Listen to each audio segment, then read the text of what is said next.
21-year-old student Jessica Burdock is suing her former friend, 20-year-old cashier Jennifer Mayo, for shooting her in the face with a pellet gun. Jennifer says Jessica asked her to do it. Ms. Burdock, the defendant is a friend of yours, or was a friend of yours. Was. And she shot you in the face. Yes, she did. With a pellet gun. Mm-hmm. Could you step up here? I'd like to look and see where the mark is from that. I have this scar and an indent in my gum. Well, the indent in your gum you don't see. Let me see the scar outside. And no feeling in 2 teeth. Okay, step back. I'd like you to tell me when this happened and under what circumstances. It happened last year, July 7th, I believe.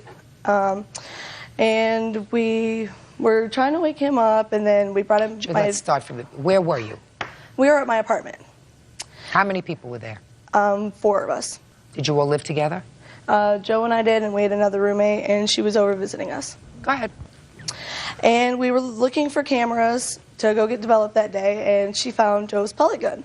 And she played around with it, and she pointed it at my face. And I said, "Don't point that at me." And she said, "Well, it's never loaded." And she shot it. No. Shut up. Don't speak. Don't speak. And I remember my hair went flying, and I had this really bad sting, and I covered my mouth. And she was like, "Did that hurt?" And I moved my hand, and there was just, like, blood pouring out. And I started screaming and crying. And what kind of medical treatment did you need? I went to the hospital in the ambulance, and then they said that the pellet was lodged too far in my gum to be taken out, so I had to go have oral surgery. Can I see your medical bills, please? I also have a picture. There's a police report there also. Take it away, Miss Mayo. Let's hear you now. Okay, we had woke up that morning and we had started cleaning her apartment because she had her DHS lady coming to check on the apartment to see if it was all in order. So we were cleaning, and I picked up this pellet gun and said... What'd you pick it up for? All of our friends in previous days had passed around the gun to feel the CO2 pressure. That is what I knew it as, a CO2 gun. I had no idea it could carry anything else but CO2. Shh, shh. Did you hear what I said? So, how old are you? 20 years old. So you picked it up? Yes. How big is this gun? Where was it? Where did you have to get it from in order to pick it up? It was on a table. Go ahead. And so I said, "This is CO2 pressure. You want to feel what this is like?" And she said, "No." I said, "Well, it's not loaded. It can't carry anything but CO2. And so I said, "Here, you want to feel this?" And she said, "Okay, go ahead." And so, and does it hurt? Oh, my God. And we were both hysterically crying. Miss Mayo, that is such a crock that you just gave me. I believe that this was an accident. Listen to me. I believe that this is an accident, which is your defense, that it was an accident, that you didn't know that it was a pellet gun. But let's examine the circumstances of what you did. You picked up a gun like an idiot. You weren't sure what it was, like a fool. You pointed it at someone like a moron.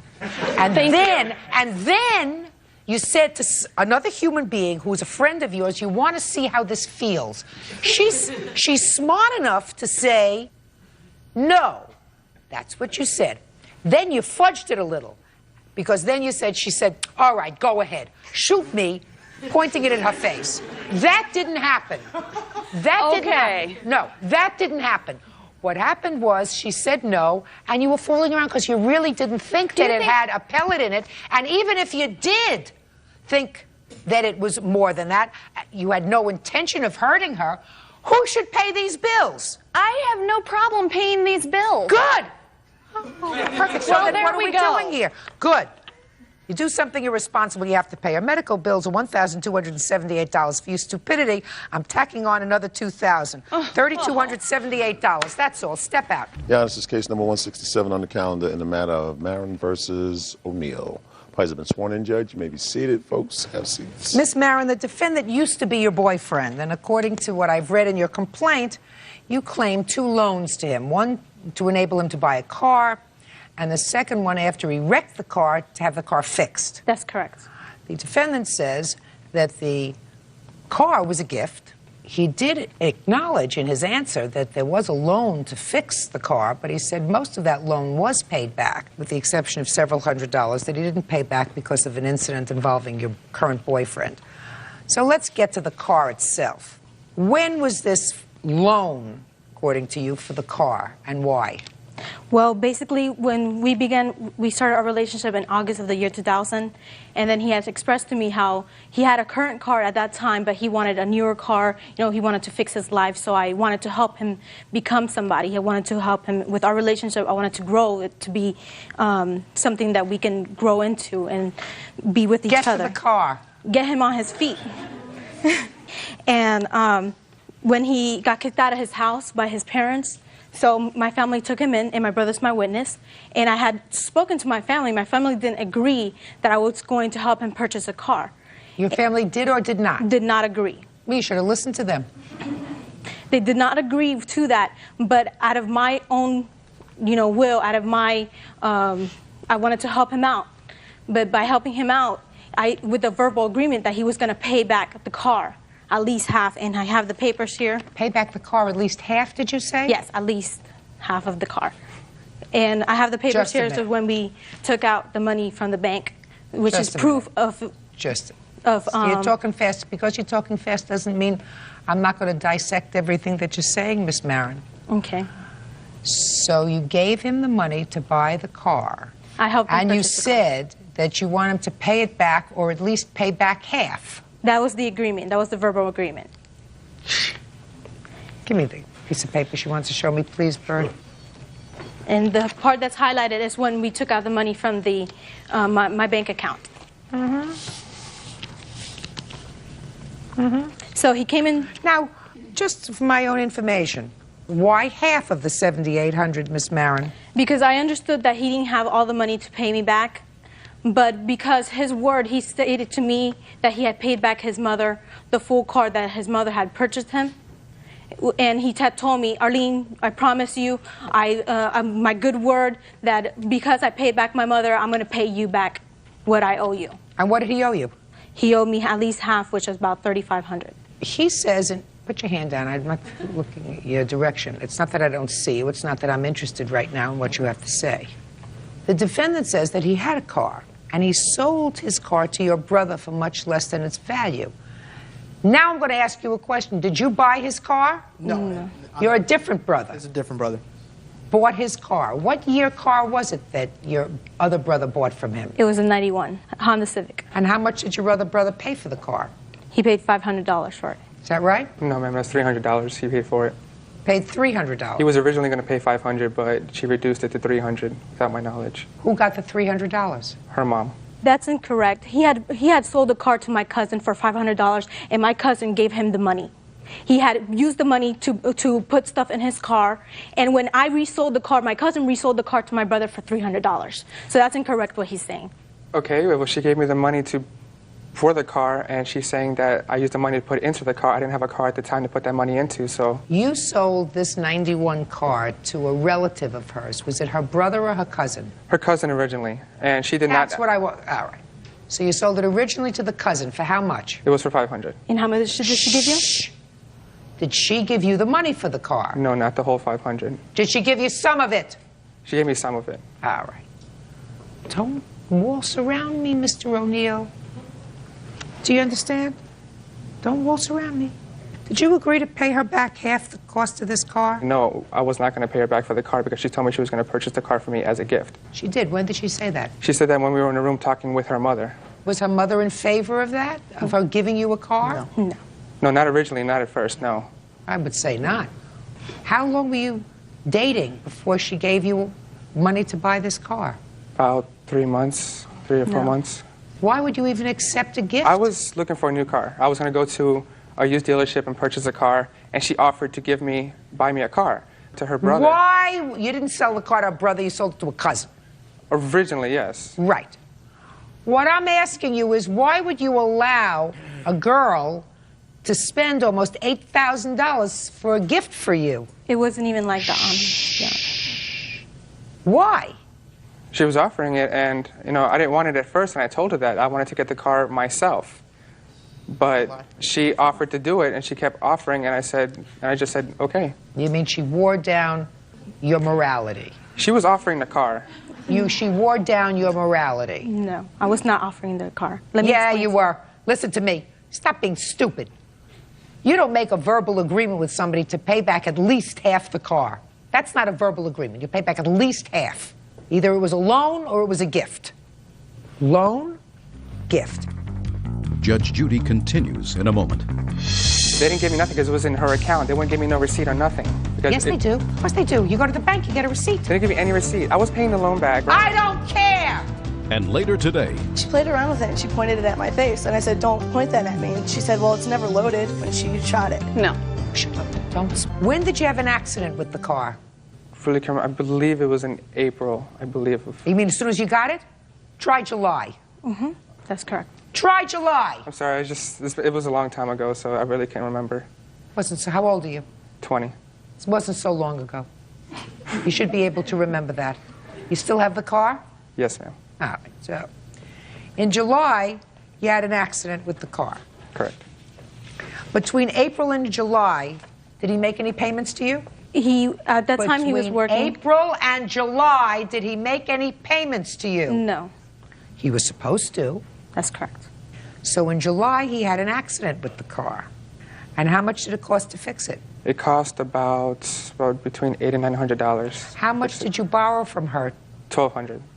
Now, why did you lend him another $1,200? That's incorrect. The loan was for $3,000. He took all that money. I have it right here. That's the loan papers, and this is the outstanding for the insurance. It's a total of $3,800 that he owes for the loan, and he owes the whole loan. Did you take $1,200 or $3,800? We took a loan for $3,800. For what? On the title of my car. I used my title to take the loan out once the car was purchased. Right. So we pulled the loan out under her name, and she gave me $1,200 of that. Oh, just a second. So you took the loan out, and the car is collateral. Correct. Is that right? That's correct. And who is the car titled to? Me. How much did you pay back? I paid her back about $800. So I was paying her at the end before she broke up with me, and I was paying her a couple months after. What did you do? You took out $3,800 on the car. Who got that money? Well, we Who? did, No. but she gave me $1,200 of it to use to fix my car. And where went the other money? We took a vacation to St. Augustine. You did. Where else? What else did you spend the money on? I don't remember. I know we gave some of money to her mom. She said that she wanted to give money from that loan to her mom as a gift. I believe That's incorrect. I never used any of those $3,000. He used it all on his car. He bought a wing for the car, he bought a radio, whatever else he bought, he used it all on the car. I never used any of that money. What is its current value? Do you know? Probably about $3,000. That's the value of the car in the Blue Book. The value in Blue Book on the car, if you see on the loan papers, is $4,700. And when was it $4,700? A year ago. Well, I'd like to know what the current. Do we have a Blue Book? No, Pat? We'll wait for you, Bert. Do you want to see if you can pick up a Blue Book for me? Sure thing. I have a very easy way to. You're going to get rid of this car, pay off the loan. That's very easy. The car's going to be sold. I'm going to create an order that you will, within 5 days, turn the car in to the loan company. Yes. Pay off the car, see what the Blue Book value is, and that's it.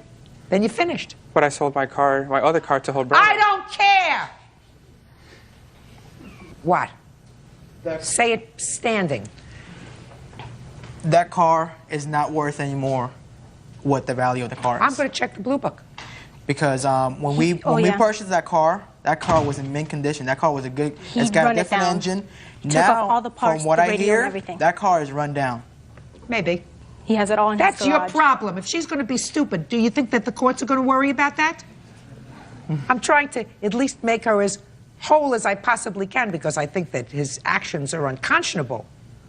But she made him a gift of this car. There isn't a question in my mind about that. She did not, and if it was a loan, she would have had a loan paper, something in writing, not some nebulous, he'll pay me back at least half, and then when he doesn't pay her anything, April, May, and June, she lends him another $3,000 on her name.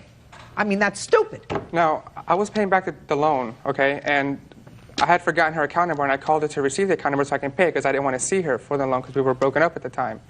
And she wanted me to give the money to her boyfriend to pay the loan back, and I wasn't going to trust that because at the time her boyfriend was threatening me. Oh, be quiet. Could you find the line here, Bert? I really don't read this thing well. And find it in the worst condition. 24, 25. Your Honor, What? there's more to this than just the car. itself. I mean, we took him in. As a family, we took him and we gave him... He got kicked out of his house we by his gave mother. him a home. You know, he betrayed us. And not only... I know my sister did wrong, because we didn't agree with her, the decision, in giving him that money. Where'd you get the money from, by the way? I got, because I have cerebral palsy, and then I got the loan. Well, it's not a loan, it's an annuity payment, because my father sued the doctor that delivered me. Don't be so generous with your money. I know. How much money did he pay back? He says he paid back $800. Is that right? No, He didn't pay back anything. I can show you proof. I'm the one who's paying those loan payments. Just a second. Show me proof that you gave her $800. I didn't give it to her directly. I was paying the bank, and I was giving the cash to the bank. Now, I was paying the bank back. Bank gives you receipts if you pay cash. No, they didn't give me nothing because it was in her account. They wouldn't give me no receipt or nothing. Because yes, they do. Of course they do. You go to the bank, you get a receipt. They didn't give me any receipt. I was paying the loan back. Then you're as stupid as she is. Then you're as dumb as she is. And if I could also add that she wanted the money that so bad that she actually made an attempt to make a false statement on my father's credit report and filled out a credit card application. And she didn't receive this letter, so she wrote another one to see if she got the letter, and we got this one. Who cares? What is he talking about? It has her address and her name on it. Who cares? What does that have to do with the money that you owe her? Because she was trying to get the money from me, so she was making an attempt to get money from my father. You were hiding from us. And I did not make any attempt to get anything from There's her address and my father's name on it. Because you lived in our address. Listen to me. You're going to sell the car because you didn't make the payments like you were supposed to. $3,000. If you get 2 for the car, it still means you owe her $1,000.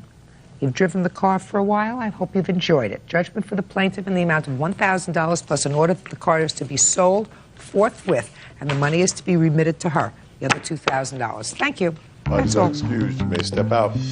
After she broke up with me, I just left her, and now she's coming back to get my car. It's what he did to us as a family who took him in when his own family didn't want him. I heard her talking in Spanish with her boyfriend to get again and kick my sons.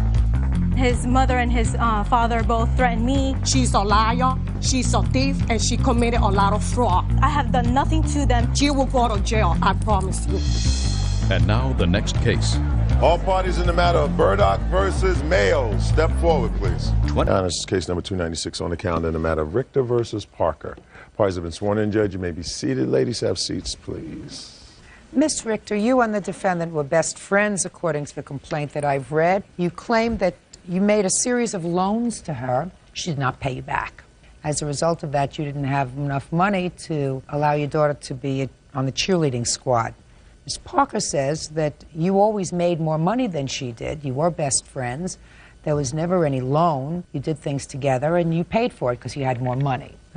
Yes. How long have you been friends? Approximately 8 years. And tell me about the first loan that you claim to have made. Well, the first loan, I was approached in May of 2001. Debbie needed to attend a wedding out of state, and her credit cards were maxed out, so she needed to use mine to purchase the tickets for the airlines. Who was supposed to go to the wedding? Debbie and her daughter, Jessica. Only the two of them? Yes. Was this correct. a wedding that you were supposed to attend as well? I was approached about attending the wedding a few months earlier, and I had let Debbie know that I would not be unable to attend. At the time you put her tickets on your credit card, had you already told her that you weren't going to the wedding? Yes, I had already told her weeks before that I would not be attending. And how much were those tickets? The airline tickets were $500. Let me see.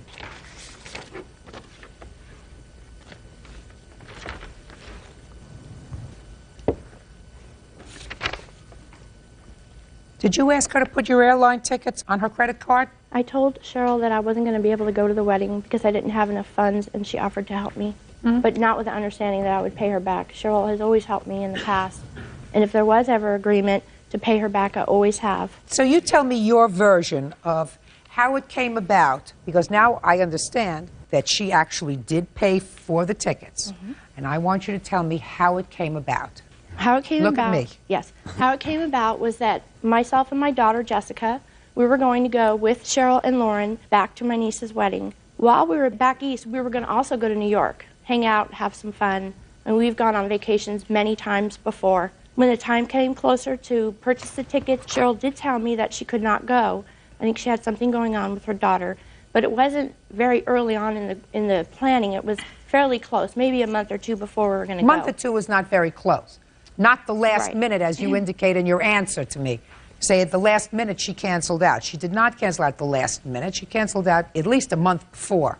It could have been a month before. She didn't cancel out. She said, I'm not going. Go ahead. Right. And you said? I said, okay. And I hung up. Went on with my couple of weeks before I was getting ready to go. When I was going to make airline arrangements for myself and my daughter, I found that I did not have the funds at that time. And I called Cheryl and we talked. She offered to put this... No, talking. Tell me what you did when you called her. But it wasn't unusual for us to call each other. You just told me you called her. Right. I called her. We talked on the phone. What did you say to her and what did she say to you? We probably said, how's Not Lauren probably. doing? I don't remember the exact conversation, word by word, but I did tell her that I didn't think I was going to be able to go because I didn't have the funds. Cheryl offered to put it on her credit card. Okay. And you have to pay her back. This isn't unusual. No good deed is... Shh, be quiet.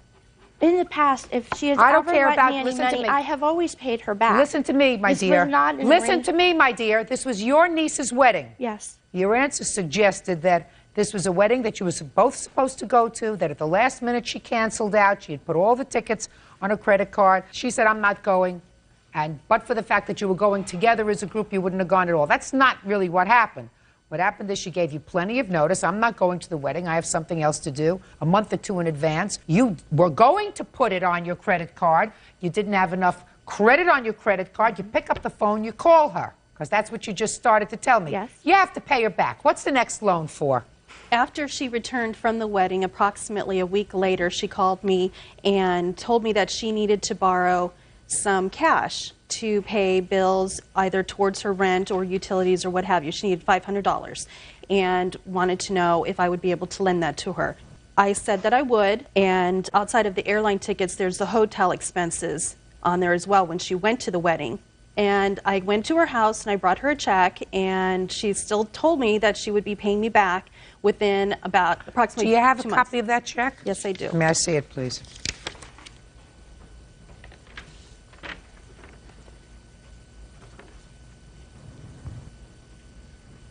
Okay.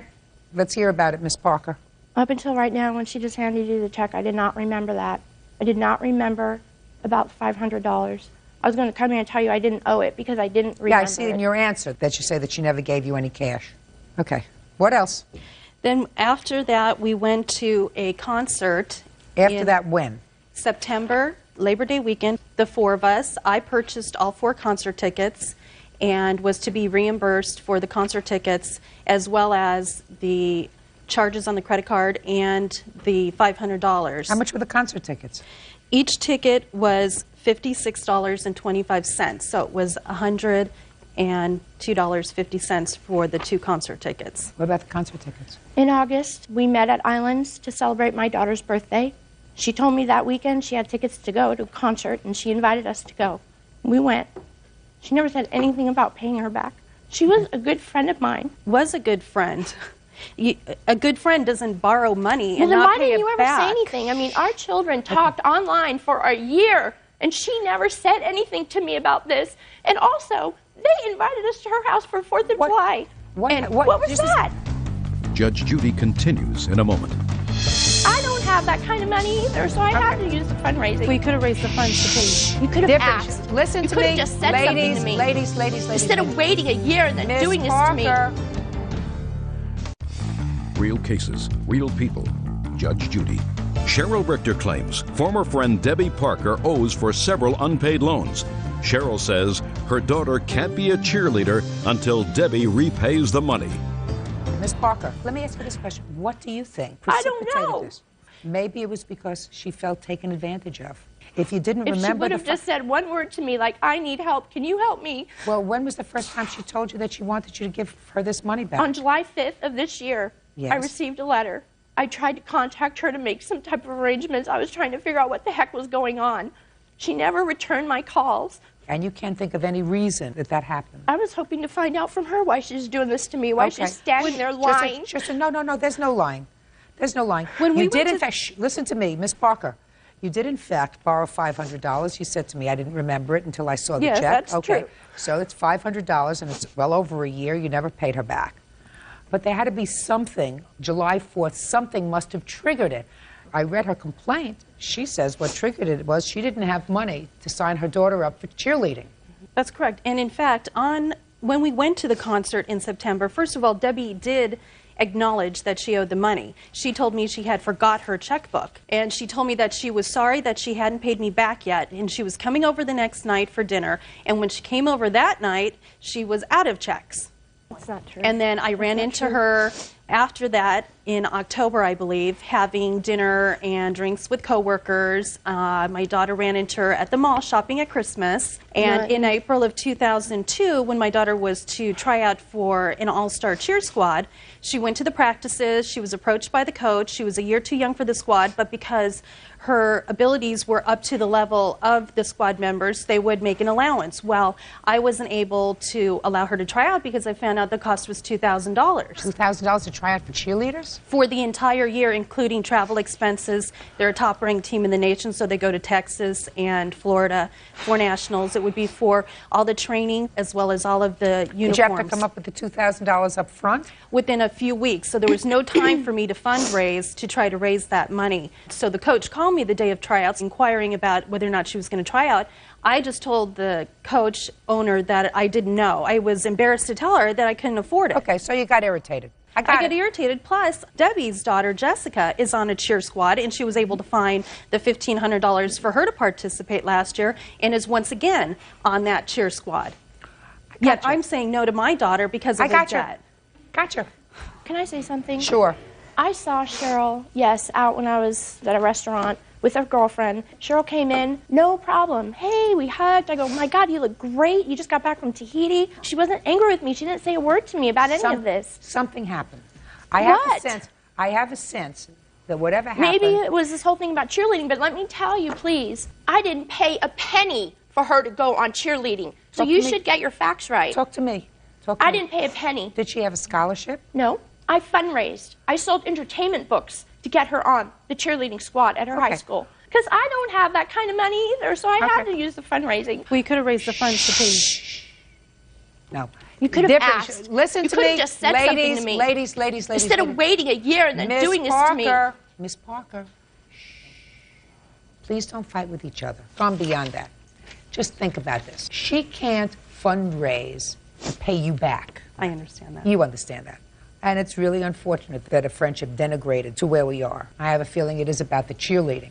She's told you that you didn't have the money, that she fundraised. You didn't have time to do that. And I assume that it has to do with your kids, because nothing could make a mother get the tentacles out. I just feel that this debt was not a priority to her. She found may not have had been. the time and the effort It may not have been. But she owes me the money, and it doesn't matter. She owes you the money. It doesn't matter if I make more money. It doesn't matter if I make less money. She owes me the money. You are absolutely 100% right. There is no faster way of destroying a friendship than lending money. Period. I'm much older than you ladies are, and I'm telling you, based upon what I've seen, the one who lends the money always ends up as the bad one. They want it back. It's not a good time. They don't need it right now. Why is she doing this, or why is he doing this to me? Can I say something, Your Honor? It's not going to make it any better with her. She wants her money. She's angry. She's entitled to her money. I don't know if you can ever repair. Are you two kids friends? Not really. Say no. She says... I thought we were. Talks to her online. She doesn't talk to her not online. Oh, well, that's You sad. haven't? Shh. We just talked. She just talked to her, and I told her about my daughter's medical problem, and she said, what a bummer. Okay. I cannot believe that you would sit in here and lie, Lauren. I can't believe that. I wouldn't be accusing anybody of lying. She's going to lie. I don't that want to she hear just about talked it to anymore. You Jessica? got to 1, 2, 3. Real cases, real people. Judge Judy. Cheryl Richter claims former friend Debbie Parker owes for several unpaid loans. Cheryl says her daughter can't be a cheerleader until Debbie repays the money. Listen, your emotions are hot. It's very sad because the girls aren't friends anymore and you're not friends anymore. That's what happens when you lend money, when you borrow money, unless you have an agreement. I've always said, if you're going to be a lender, at least put it in writing. Then everybody knows the parameters. Don't be embarrassed. You have to say, listen, Judge Judy Scheindlin said, even though we're best friends, even though we're brother and sister, even though we're cousins, we really should have a writing. That way, everybody knows where they're at. Do you understand? Because they're sad. They're unhappy. They used to be friends. And it is sad. I'm not going to be able to fix it except to say that you're entitled to your money. Judgment for the plaintiff in the amount of $1,600. That's all. Parties are excused. You may step out. I don't like this because me and Jessica aren't friends anymore because our parents have a disagreement. Well, me and her were like best friends, and I don't know, it's just unfortunate that we're not going to be able to be friends. I really want to be friends with Jessica again. Well, I know it won't happen, but I just want to be friends with her again. And now the next case. All parties in the matter of Messerman versus Johnson. Step forward, please. Pet grooming business owner Linda Messerman is suing her neighbor, camera assistant Peter Johnson, for starting a fire in her kitchen. Miss Messerman, really the defendant was a friend of yours because you asked him to house sit and pet sit for you when you were going on vacation or someplace out of town. He said he would be more than happy to do that. He would stay in your apartment. You were not paying him for that service. Is that correct so far? Yes, correct. That correct so far? Yes. He stayed in the apartment while he was there. He did some baking, caused a fire. He says because he didn't know that you had 2 ovens. One of the ovens you used for storage. And when he lit the other oven, both ovens went on. The other oven went up in flames, causing the fire. Correct. Right? And therefore it was an accident. And an accident that is partially her fault because she shouldn't have been using the oven for storage. Is that right? Correct. You had 2 ovens? I had 2 ovens, Your Honor. One of the ovens you used for storage? Yes, for pots and pans only, and baked goods, because I never use my ovens. I'm a Jewish woman, I don't cook. I understand that. But he's not Jewish, right? Yes. You are Jewish? No, I'm not. You're not Jewish? I'm not Jewish. So, you see, he thinks that people actually use ovens for things rather than storage and filing. Of course not. You know that that's ridiculous. Right. Of course it is. Tell me about the fire, Mr. Johnson. I was getting ready to make some cookies and turned on the oven and walked away, and about 2 minutes later the alarm goes off and I walk back there and I'm thinking I didn't have anything in this oven yet, and there's this other thing that's on fire. And I'm like, oh my God, I got an inferno going on. So it was like, I don't have anything to put this thing out with, so I have to call my brother. So luckily, we live next door, and so he brings the fire extinguishers, and we put the thing out. And basically, that's it. Can I see photographs of the kitchen, please? Many, many. I have photographs of the walls, the soot, the carpets, the ovens. Just, it's a nightmare. Okay. Listen, it's an accident. It's really an accident caused by cultural differences, cultural and religious differences, right? Well, it was very obvious that it was a double oven. I mean... What she said was absolutely right. Unfortunately, yes. It's an accident. He didn't mean to do it, right? No, of course he didn't mean to, but it was a double oven and he didn't notice. He's at least partially responsible. You don't keep flammable stuff in an oven. It's not flammables. It was pots and pans and stuff that I would use in the oven had I actually used the oven. No. It had to be flammable because it caught on fire. Yeah. Therefore, it's flammable. Correct. So there is I'm stuff assuming here. There's some plastic or something. Plastic that caught on fire. Right, that didn't belong in an oven. Okay. It's my mother's fault. What I don't understand, Mr. Johnson, is that there are 2 ovens here, correct? Correct. You could have opened up the ovens and taken a look inside. You know, I really didn't see it. That's your fault that you didn't see it. One's on top of the other. It's not hiding. Well, they didn't have like 2 knobs. I just saw the one, and I figured it was just one oven. But that was a mistake. Okay. It was a mistake that contributed to this fire, right? I guess. Well, you feel no responsibility whatsoever? Well, I feel bad about it, and you know, I truly do. I feel really bad, but it's like I didn't intend this to happen. Your responsibility, you believe, is limited to how badly you feel. No, I feel that I did a bad thing, but it wasn't, like I said, an intentional. Absolutely not. And she also didn't intend to have the stuff that she was storing in the oven ignite and cause all this damage. It was stupid of her to keep stuff there that was flammable, and it was stupid of you to turn on an oven until you looked in both places and figured out what was in there. Now, Ms. Messerman. Yes. You have homeowners insurance?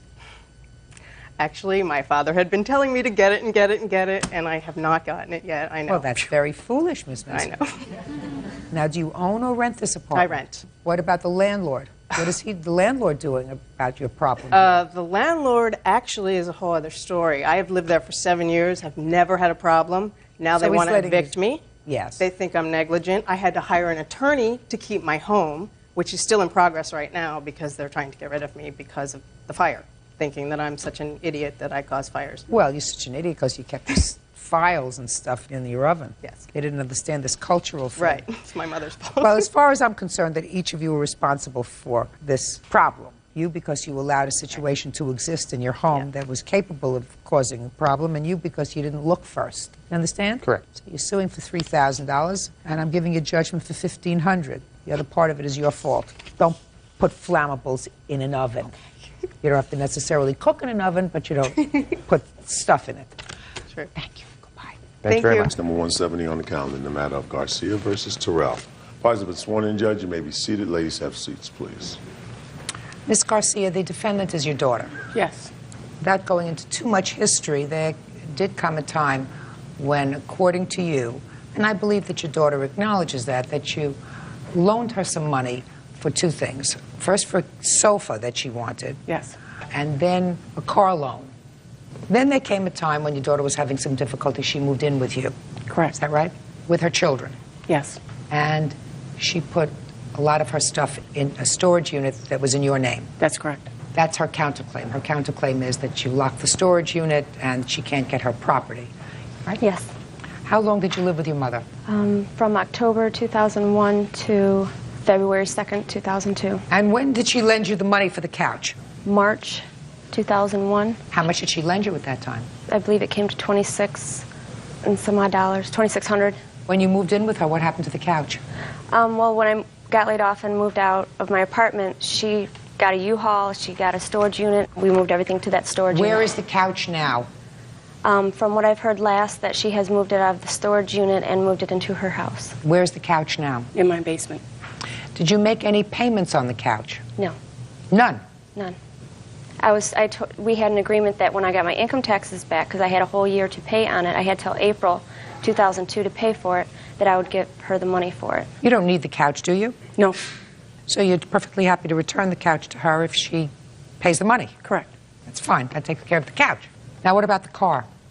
Did your mother lend you money for a car? We had leased a car, both her name and then my name, and I was making payments. I was late on it because I was laid off, and she knew I was going to be late, and then... But the car was for you? Yes. It was for And me. you told her that you would make the payments? Yes. And you didn't? No. I was late. So what happened? Well, I asked her for some money to borrow to pay... Who's her? I'm sorry, Rebecca Martin. If I could borrow some money, she lent it to me. Then I paid February's, and then when I went in March on a vacation just to Ohio for a couple days, I had a check in my purse in my car for March's payment. Mm-hmm. Next morning I woke up and my car was gone. When I got my belongings back, she took the check out of my purse. I found out she took money out of my account of $26.33 out of my account, one for a car payment and one for my couches. But then she asked for the storage key back, so she wouldn't give me my couches anyway, even though she got the money out Where's for it. the car? The car is my possession. Are you using it? Yes, I am. I mean, you're using it for basic transportation for yourself? Yes. Okay, so you pay for the car. And the storage stuff, you're prepared to give back to her? That's correct.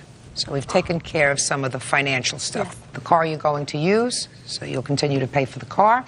She's going to give you $2,600 for the sofa.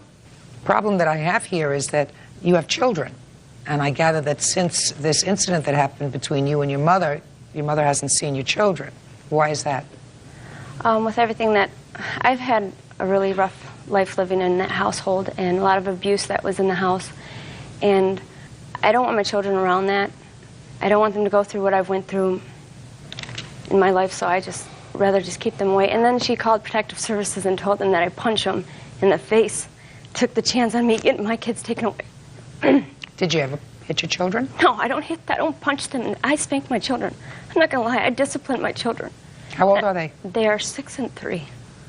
And I can understand if she was looking out for the welfare of the children. I could get over that. Yeah, she was looking out for the best interest. To sit there and straight up lie to get a chance on... My daughter was pulled out of gym class to be questioned. She was upset about that, and I... When you hit your children, where do you hit them? I hit them on their butts. With what? My hand. Anything else? No, not like her, that she uses a spatula. I don't think so. What does your 3-year-old do that inspires you to hit her? My son? Your son.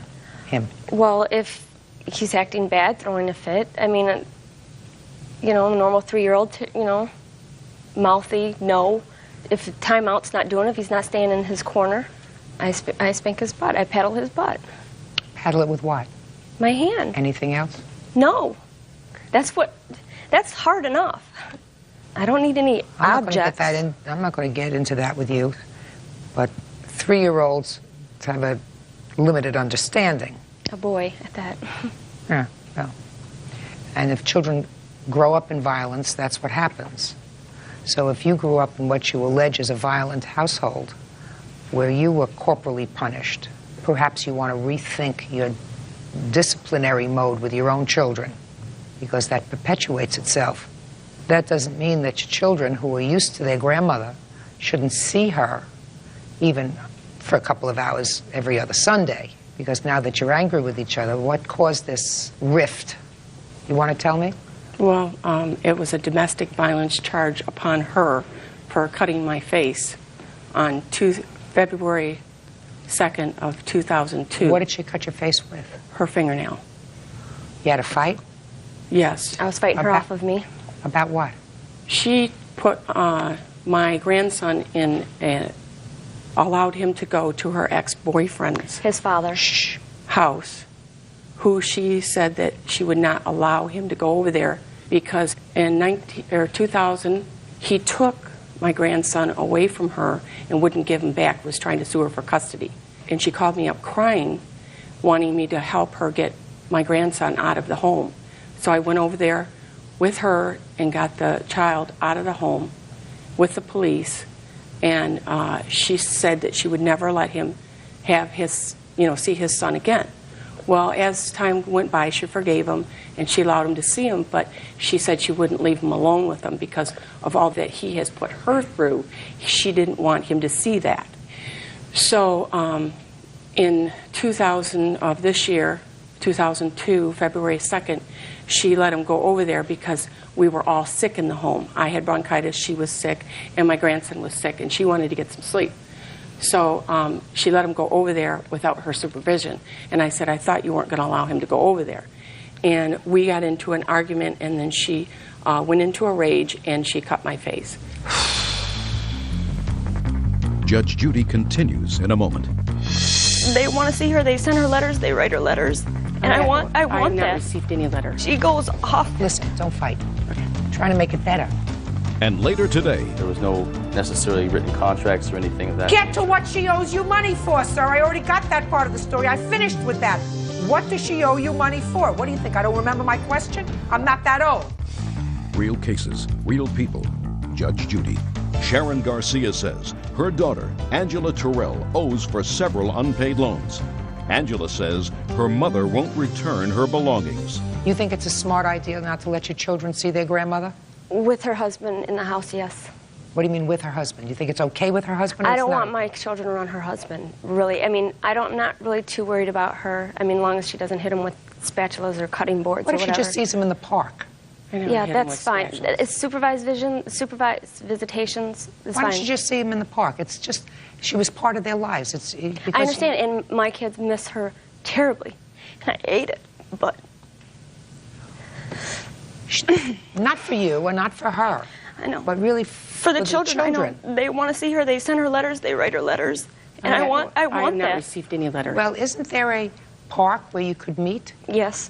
But with, we have a no contact order, and we have I can't have any negative contact with her. And the way she goes off, just talking. I mean, isn't there somebody else that you could arrange? And I can't fashion such an order. You can only do that between yourselves. But I still can't have negative contact. Listen, don't fight. Okay. I'm trying to make it better. I can't fashion that order. That's not currently before me. But isn't there someone else? I don't know who this lady is. Her neighbor is a sheriff for Oakland County. Somebody else who could just pick up the kids, yes. go to the park, let her spend a couple of hours with the kids, couple of times a month on a Sunday. Can't you arrange that? Be a good mother. I'm trying. Okay? Be a good mother, because listen, I mean, it's sort of classic. You're not an unintelligent young woman, but it's really sort of classic. You say you were raised in a house where there was physical abuse, and then you corporally punish your own children, okay?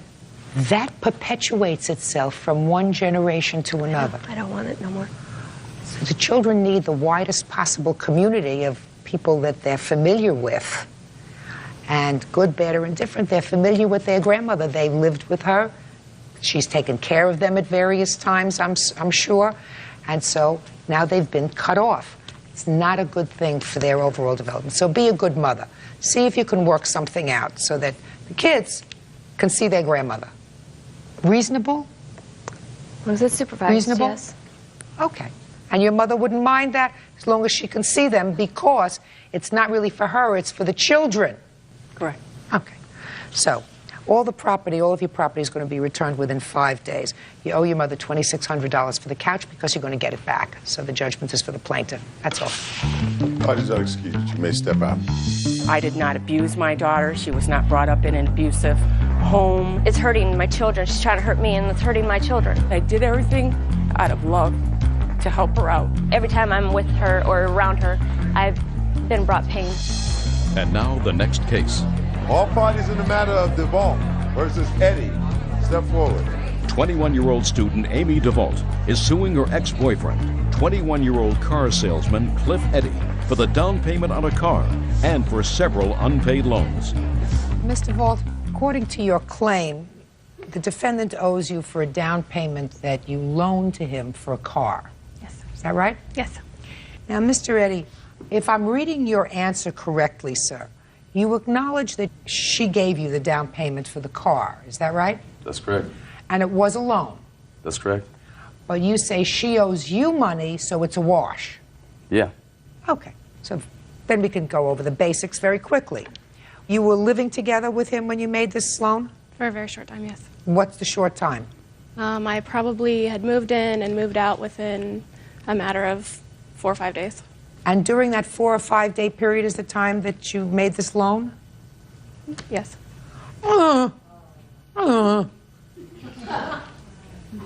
Don't you ever watch this courtroom? Ever? Did you ever see the cases here? Yes. Did you ever learn anything? I've learned a lesson now. Sometimes you have to get burned yourself, and you can't learn by somebody else's mistakes. But I want you to keep watching. And how much was the down payment that you loaned to him? The down payment was $1,000, and the loan was just over $1,000 for the coverage in case we couldn't make a payment. You're suing for $1,711. What's the rest of the money for?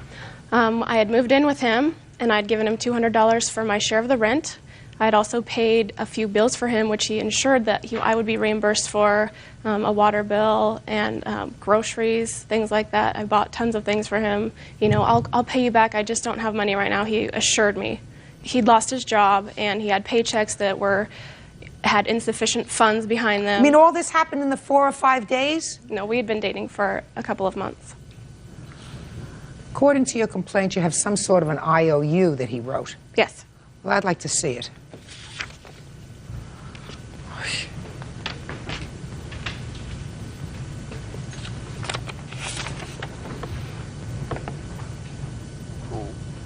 Where did you get this note from? From a store where you purchase stationary legal documents. When did you purchase this? In the beginning of June. Last June? Yes. And tell me what days you lived with him? Approximately the end of May, beginning of June. And what made you have him sign this June 30th note? I had moved out, and I wanted the money for the rent money that I had given him, and I wanted it back because I didn't live there for more than 2 or 3 days in June, which the money was for June's rent, and he had spent it. Show this to him, please.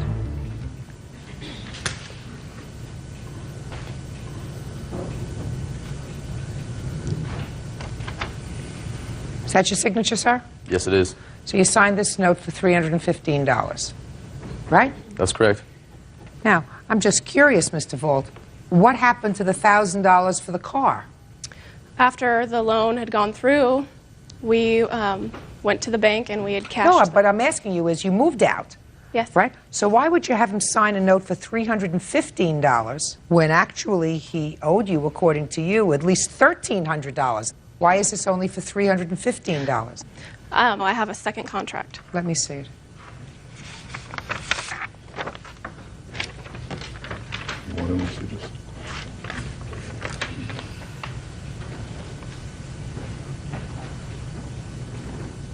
All right.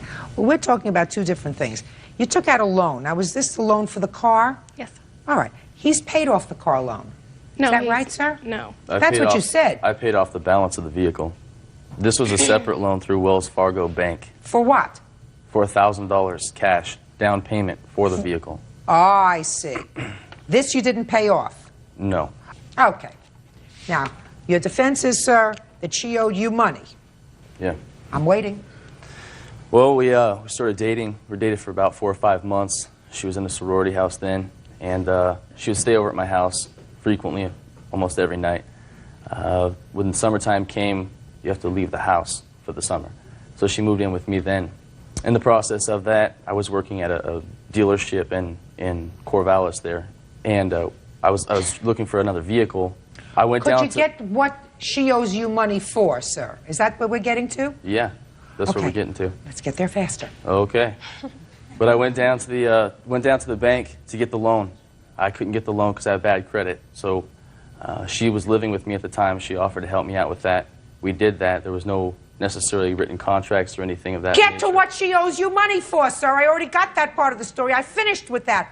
What does she owe you money for? What do you think? I don't remember my question? I'm not that old. Get there. Go ahead. Well, she owes me money for the $315. I don't think is a necessary reimbursement. Other than that, the vehicle loan was paid off. There was no written contract for that. I don't think that I owe that money. The $315. Listen to me. It should be a wash. Blah, blah, blah, blah, blah, blah. Yeah, I want you to tell me. I don't want you to tell me, sir, that this you don't think is right, and this you don't think is right. Mm-hmm. Your defense to this case is she owes me money, and therefore the $1,700 she's suing me for, the loan and the promissory note, it's a wash because she actually owed me about the same amount of money. That's your defense. Now, so you either have two things that you can do. Either you can say to me, I didn't know what I was doing when I wrote my answer because she really doesn't owe me any money. And my defense is, blah. Or you can tell me what she owes you money for. She lived with me for about 4 months. Okay, go ahead. She lived with you for 4 months. Go ahead. Yeah. Well, she lived with me for about 4 or 5 days, about 2 weeks, I would rather say.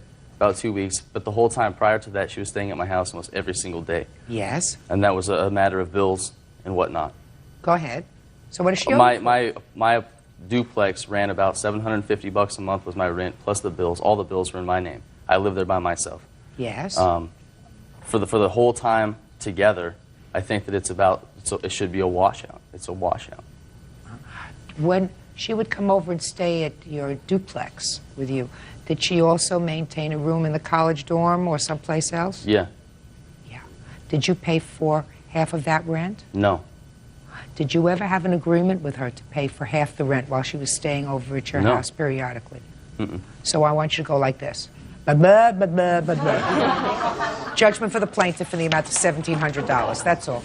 Your Honor, this is case number 213 on the calendar in the matter of Arnie versus Weidman Arnie. You're welcome, Judge. Parties have been sworn in, Your Honor. You may be seated. Have seats, folks. What is your first name? Tressa Ani. Tressa? Mm-hmm.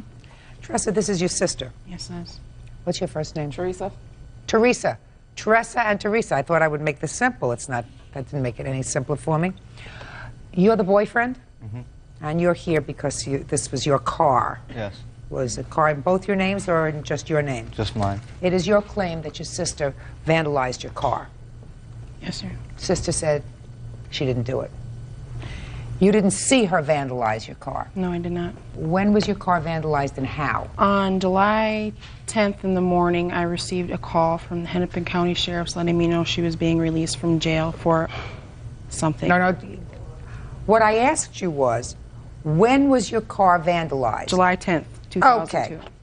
When did you last see it when it was in good condition? The night before when we drove home and parked it in our parking lot. And when you went to get it on July 10th, you found it damaged? Yes. What time did you find it damaged? About 8 o'clock in the morning. And what time had you parked it the evening before? Around 10. Now, what makes you think that your sister did that to your car? For starters, she... By the way, it was keyed, according to your complaint. It was something. Rocks, keys. We had estimates, so the guy who did the estimate... You have pictures of it? Yes, I do. Let me take a look. The man who did the estimate for us told us it could have been a number of... Can't tell me what he told you. I'll take a look at it. What was cracked off? Part of the rim. It was struck by a blunt object, probably a hammer. This is sort of unusual keying. There's chunks missing out of the side of the door. Okay.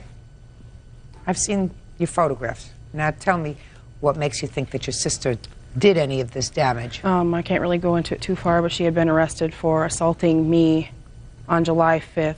She was arrested and spent 5 days in jail. And when she was arrested, she was threatening. She was throwing rocks at us at that time. Where was she arrested? At my mother's house. I had taken my little sister on the 4th of July to Valley Fair, and I was returning her on the day after.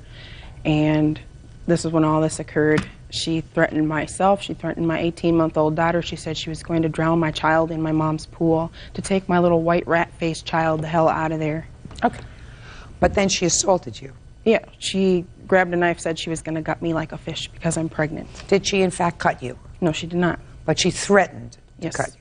She spent 5 days in jail? Yes. Is that right? That's correct. Are those charges still pending? Yes, they are. So I'm not going to go into that at all. Were you subsequently released on bail? No, I was released on, there's like a temporary release or whatever. I'm on probation. Okay. Just until we go to trial.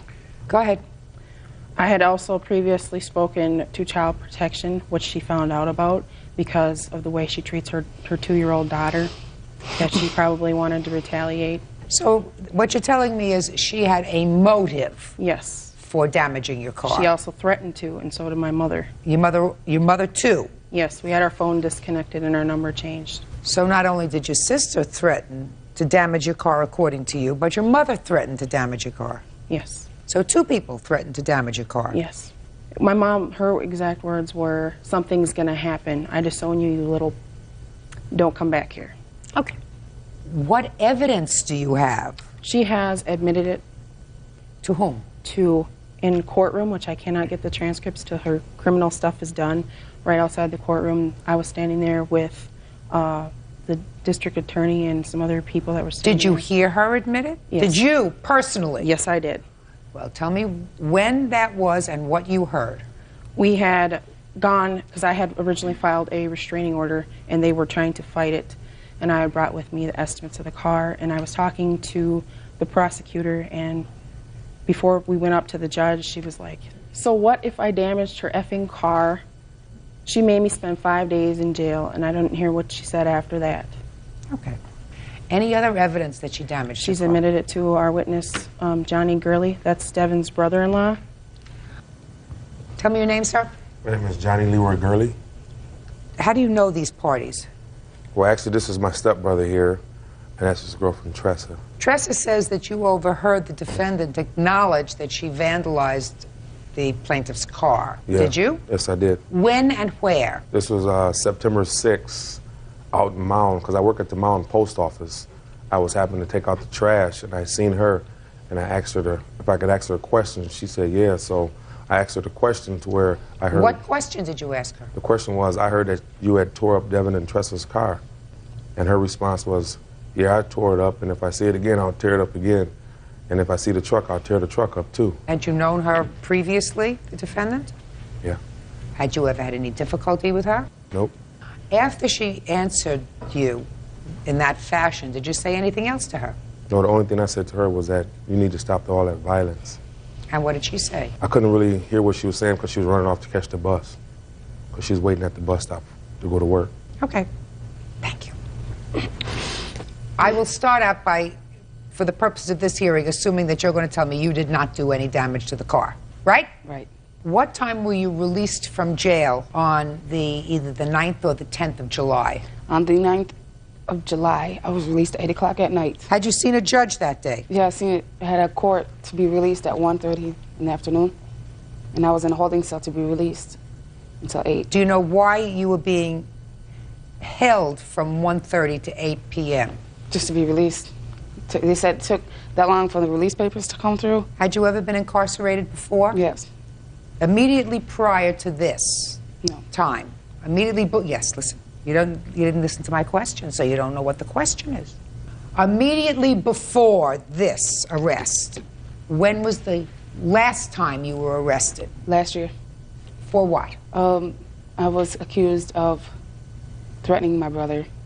Your brother? Well, my mom and I had a domestic over my boyfriend, the guy I was dating, and I had his 12-year-old daughter staying in the house, also along with my 2-year-old daughter, and we got domestic over him. She didn't want me to see him and this and that, and so I told her I was going to leave. She said, well, you ain't leaving with the 2 kids. I was like, well, call the police then, and I guess she made up a lie or whatever. It said I had threatened my brother, so I just got my kids and left, the 12-year-old and my 2-year-old. So you were arrested for an attempted assault? Right, which they dismissed the case because it wasn't true. She threatened him with a butcher knife. Judge Judy continues in a moment. I love my family dearly, but I cannot be arrested for things I did not do.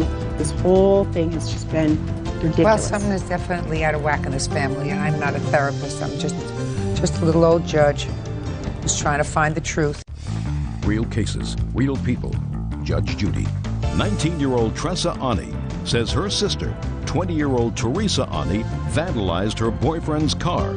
Tressa says it was retaliation for throwing her in jail. Was that case resolved with the issuance of a protective order of protection? No. Or a restraining order, a stay-away order with regard to your brother? Nope. It was just dismissed? Right. When was the time that you were arrested immediately prior to that arrest? I've never been arrested before that. Okay. So you were released from jail at 8 o'clock in the evening. Was somebody waiting for you? No, I went to the HCMC, which is the hospital downtown Minneapolis, to use the phone. Yes. Okay, and I waited there with one of the guys I was released with for about an hour and a half before my stepdad could come get me because I had to get a hold of somebody in town because we didn't have a phone. So he came and got me. It must have been around maybe 9:45. I got home an hour and a half later because we stopped and got gas and ate and stuff, and then we went to the house, which we live in Mound from Minneapolis, it's west. And when I got home, I just stayed home. I didn't go nowhere. You know, I visited, well, my sister's 3 kids was there, and I just visited them and then went to bed. So your stepfather came to pick you up. You went out for a bite to eat with him, and then you went home.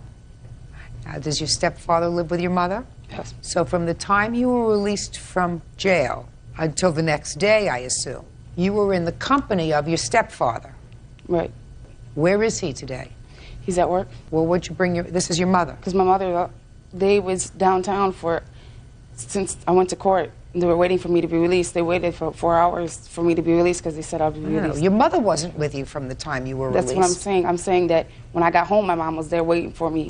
But your mother wasn't there right. to pick you up, take you home. So if you had to bring a witness, why wouldn't you bring the witness who was with you from the time that you were actually at the area where you were released until the next morning? Because Shakopee, where she lives at, is nowhere near Minneapolis, neither is Mound. So how am I supposed to get from Minneapolis to Shakopee with no money, without being able to take Maybe your money for the bus? stepfather drove you there. Why would my father do that? So I can go back to jail? Maybe he was angry. He ain't angry. What do I know? He's not here. How would I know? I mean, it just seems sort of foolish. I'm just telling you for the future. If you have a witness who can solidify a defense, and you choose to bring another witness to court who can't, that looks stupid. Do you understand? Yep. I mean, you have stepfather and you have a mother. One can say, she was with me all the time, we didn't go near their house. That person you leave home. The person who says, well, she did come home that night at some point, but I wasn't with her all the time, that person you bring to court. It doesn't sound smart, right? All right. Anything else you want to tell me? Yes, since this has all happened, I have basically had my life turned upside down. I have been arrested for her warrant. She used my name. It says I'm blonde, I weigh 135 pounds, and I'm 5'6", and I had light green I don't know what eyes. you're talking about. About a month after this happened, I was arrested for I live in Scott County, for a warrant in Hennepin County, when I've never lived in Hennepin County in my whole life. She does, and the address on the warrant was my mother's. It was her social security number, but my name. What were you arrested for? Supposedly a disorderly conduct. 2 weeks after that, I got a notice from the Minnesota Department of Transportation saying my driving privileges are being suspended. I got pulled over in Brooklyn Park, Minnesota. That's where her boyfriend lives. I was driving a car with no insurance. Both of our cars are fully insured. And I ran a stop sign or something telling me I had a $150 fine or something, and if I didn't pay it, my driving privileges were being suspended. So the district attorney's looking into it, talking to the Brooklyn Park Police to see if he could identify who was actually pulled over. I mean, I love my family dearly, but I cannot have things damaged. I cannot be arrested for things I did not do. I cannot have my driving privileges suspended. This is just ridiculous. This whole thing has just been ridiculous. Well, something is definitely out of whack in this family, and I'm not a therapist. I'm just a little old judge who's trying to find the truth. So let me see your estimates. And let's talk about truth with regard to these estimates. How old is this car? It's a 2001 Pontiac Trans Am. Your Honor, may I speak for a minute? I do not have any warrants against me. No, she says, what she says Where's the paper? I'm speaking. What she says is that you don't have any warrants against you, that somehow she had the warrants against her, but the description of the person on the warrant was you, or somebody who looked like you, only using her name and social security number. Doesn't your car have any sort of insurance? It's a $500 deductible. So really what your out-of-pocket is going to be when you have it fixed is $500. Yes. I find that based upon his testimony, the fact that the defendant had certainly a motive to cause some damage to your car, that she had an opportunity to do it, that she made a statement to this gentleman that she in fact did it, that she did it. But your insurance is going to cover it, but for the first $500 on a new car, if you have a $500 deductible. Judgment for the plaintiff in the amount of $500. That's all. Parties are excused. You may step out. My brother did that damage with her boyfriend, which was drunk. That's ridiculous, and if I have to go to criminal court, I will. He said he was doing a 360 and hit a curb. That's why her wheels messed up. She admitted to my brother, to him, to everybody, to myself in the courtroom, in front of everybody, that she did it and that she was going to do it again. It's lies. Jealousy, I don't know what it is. So, in other words, I'm just screwed. I just can't believe my family is disgusting like that. And now the next case. All parties in the matter of De La Fey versus Andrade, step forward, please. 20-year-old salesperson Vonica De La Fey is suing her ex-boyfriend, 23-year-old warehouse worker Cesar Andrade, for the cost to furnish an apartment and for breaking the lease. Cesar says she kicked him out and he's not paying.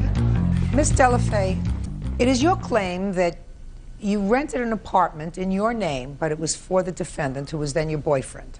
You were not living there, but because he didn't have credit or some other such nonsense reason, you signed the lease on the apartment.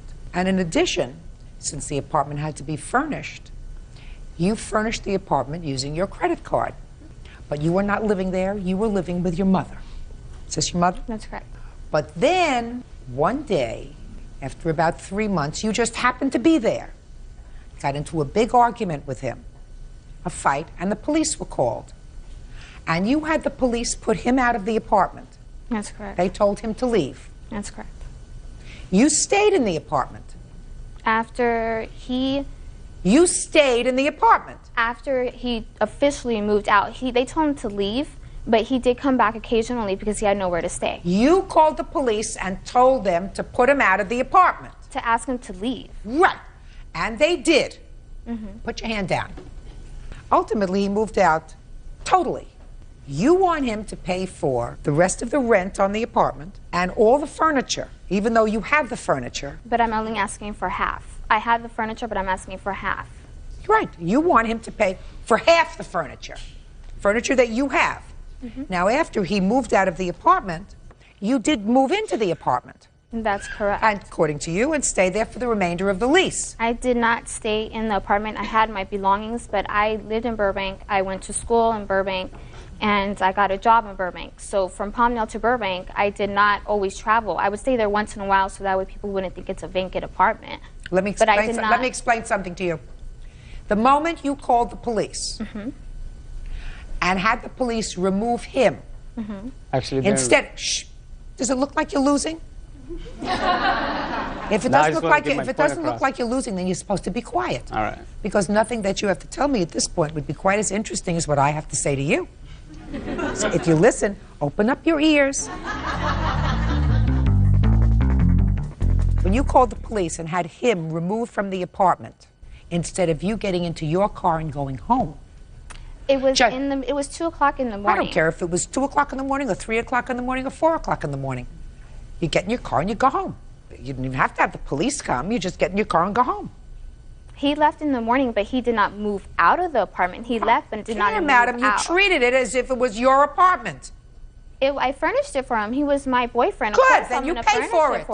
Then you pay for it. But he should pay for half of it. No way. He doesn't have half the furniture. It doesn't matter if he doesn't. I didn't want any of this stuff. This apartment was for him and his daughter. I have pictures. He played on my sympathy. Let me explain something to you, madam. Oh, what? Let me explain. He might have. You have all the furniture.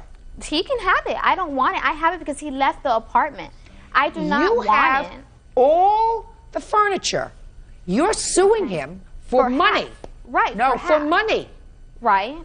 And I'm telling you, you have the furniture. He doesn't have anything. He was told to move out by you of an apartment that you say you really was just on paper. I didn't tell him to move out, to leave for that night. I did not tell him to move out.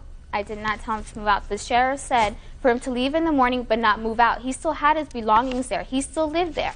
Eventually, he just left. Where's all the furniture now? In my mom's garage. I don't believe you. The case is dismissed. That's all. Now, this is case number 110 on the calendar in the matter of Zalaric Hire versus Southards. Parties have been sworn in, Judge. You may be seated. Mr. Larrick, it is your claim that you sold a car to the defendant and he refuses to pay what he owes on the car.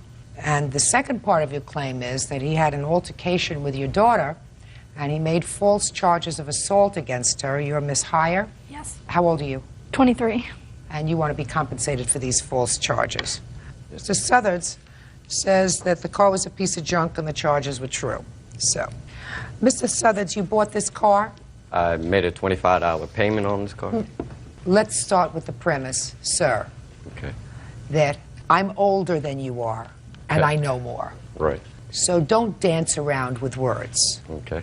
You bought a car, Correct. and after you bought the car, you made one payment. Correct. Now we're talking, Mr. Southards. When did you buy the car, sir? 12502 is when I put in my name. Fine. And you gave her how much money? Nothing. What was the agreed purchase price? $400. And you knew Mrs. Alaric before you bought the car? That's correct. How long had you known her? Approximately maybe 2 years. Is this the first car you ever purchased? No, ma'am. How many cars have you purchased before? I'd say about 3. What were the terms of the payment that you were supposed to make to Mrs. Alaric? I would give her $25 a month until I received my income tax. And then you would pay her the balance? Correct. Good. You see how easy this is going to be? Yeah. You didn't expect it to be so easy, did you? No. Now, you said you made one $25 payment? That's correct. When did you make the $25 payment? I'm not sure exact date. When did he make the payment? You see, I knew you were going to get a turn. He made that payment February 21st. Now, when you got the title to the car, Mr. Southards, did you also take possession of the car? Well, I had possession of the car beforehand. You did? Correct. Ms. Zalaric was not pressed for the money, as she had told me. She just wanted the car off her insurance and off the street. Try not to volunteer any answers. It makes my job much easier. When did you take possession of the car? In January.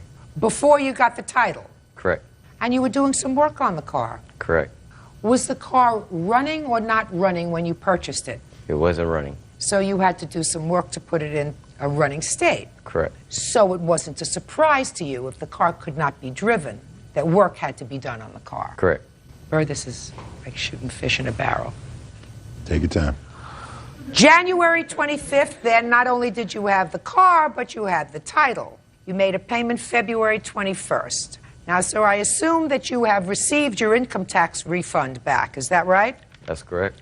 Why didn't you pay her the money? Because the car was a lemon, and she had lied to me about nothing being majorly wrong with the car, when in fact it had a blown head gasket. And the muffler on the car, you could only get through the manufacturer, and that would cost $800. How many weeks did you have this car, sir, before you got the title?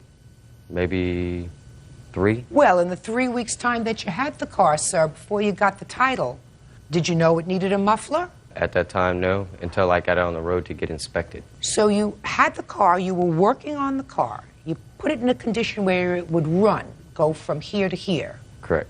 But you couldn't tell it needed a muffler. What? Either way, it doesn't look good for you, sir. Either answer. So why don't you just tell me the truth? Let's make it easy for each other. No, ma'am. No what? I didn't think it needed a muffler.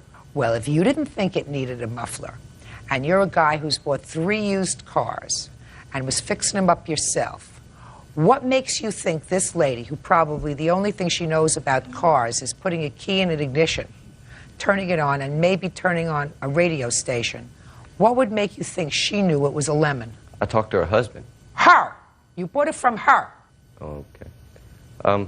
I spoke to her and her husband, which was familiar with the car. They had problems with it before. They had problems. It wasn't running, sir. What do you mean they had problems with it before? It wasn't running. You couldn't take it from point A to point B when you took it off their hands. Did you have it towed?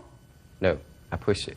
You pushed it. We're neighbors. That's not the usual way you get a car from point A to point B, by pushing it. That would lead a reasonably intelligent person or a very smart fool to the conclusion that there was something majorly wrong with the car. There wasn't anything majorly wrong as far as starting it. And Mr. Zalarak, when they had parked the car, which had been sitting there for about a year on the street, had told me that when they parked it, it was running. When you bought it for $400, and we're not talking $4,000 or $40,000, when you bought it for $400, it wasn't running. And what year car was this? 82. So the car is 20 years old. Right. You've bought 3 used cars before. The car isn't running. You have to push it from one place to another in order to work on it. You had it for 3 weeks. You played with this, you played with that, you put money into it, whatever, you finally got it running. She gave you the tags, and you went to have it registered? Correct. In order to have it registered, did you have to have it inspected? Yes. Did it pass inspection? No, it didn't. Oh. Is that when you decided not to pay her any more money? That's not correct, no. Well, when did you decide not to pay her any more money? When I found out all the problems, you know, that came out of this car wasn't worth putting the money into. I mean, now, this Mr. car... Southards, pay careful attention to me. Okay. How old are you? I'm 22. The plaintiff says, take the car, work on it. Don't give me any money. See if you can get it going. Is that about right? No, we had a contract. Okay, I'm going to look at it. You take the car, you take it to a mechanic, and you say, look at this car, tell me whether it's worth it for me to buy it, right? A 20-year-old car. If you didn't do that, that's your fault. Let me see the contract. That's not her fault.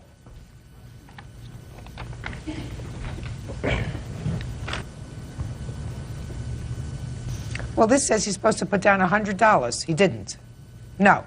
You gave it to him anyway. Judge Judy continues in a moment. They come in my house. I tell them to get off my property.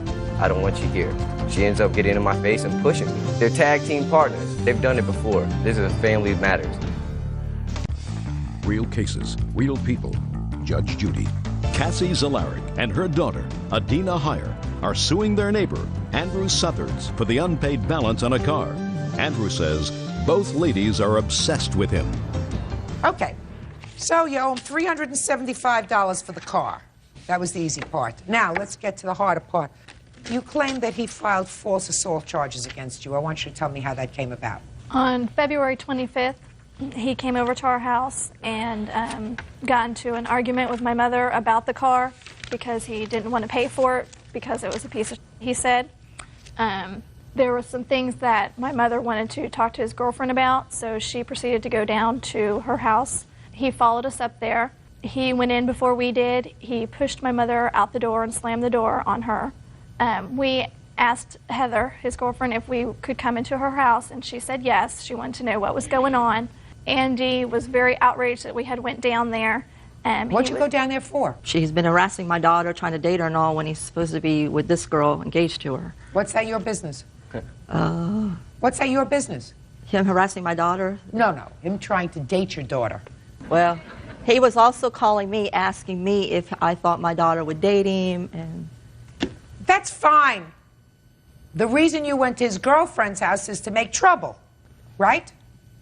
Right? Right.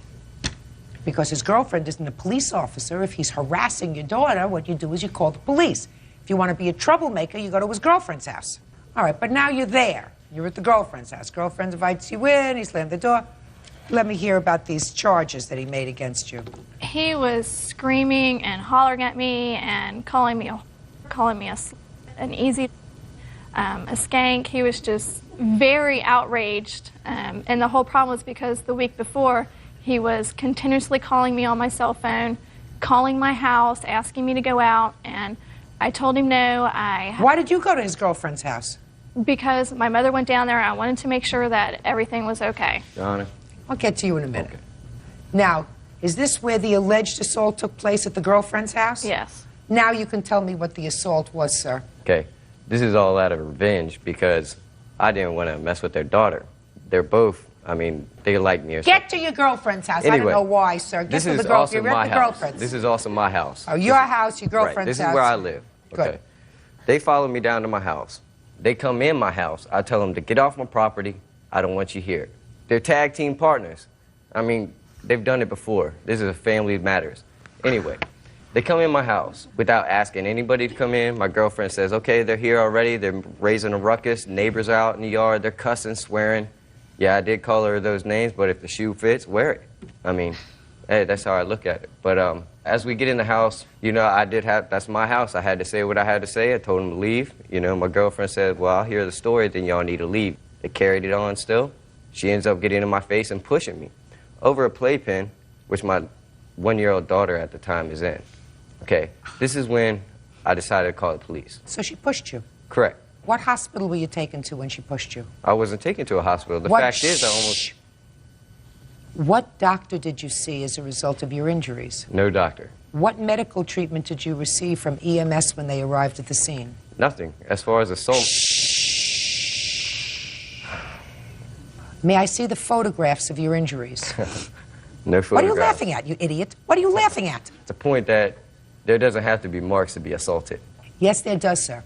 Okay. Yes, there does. Then how because an attempted assault means that you intend to cause injury. Why don't you be quiet and pay attention? Okay. An assault means that you cause injury. If you touch somebody by way of a battery and you do not cause any injury, that is an attempted assault.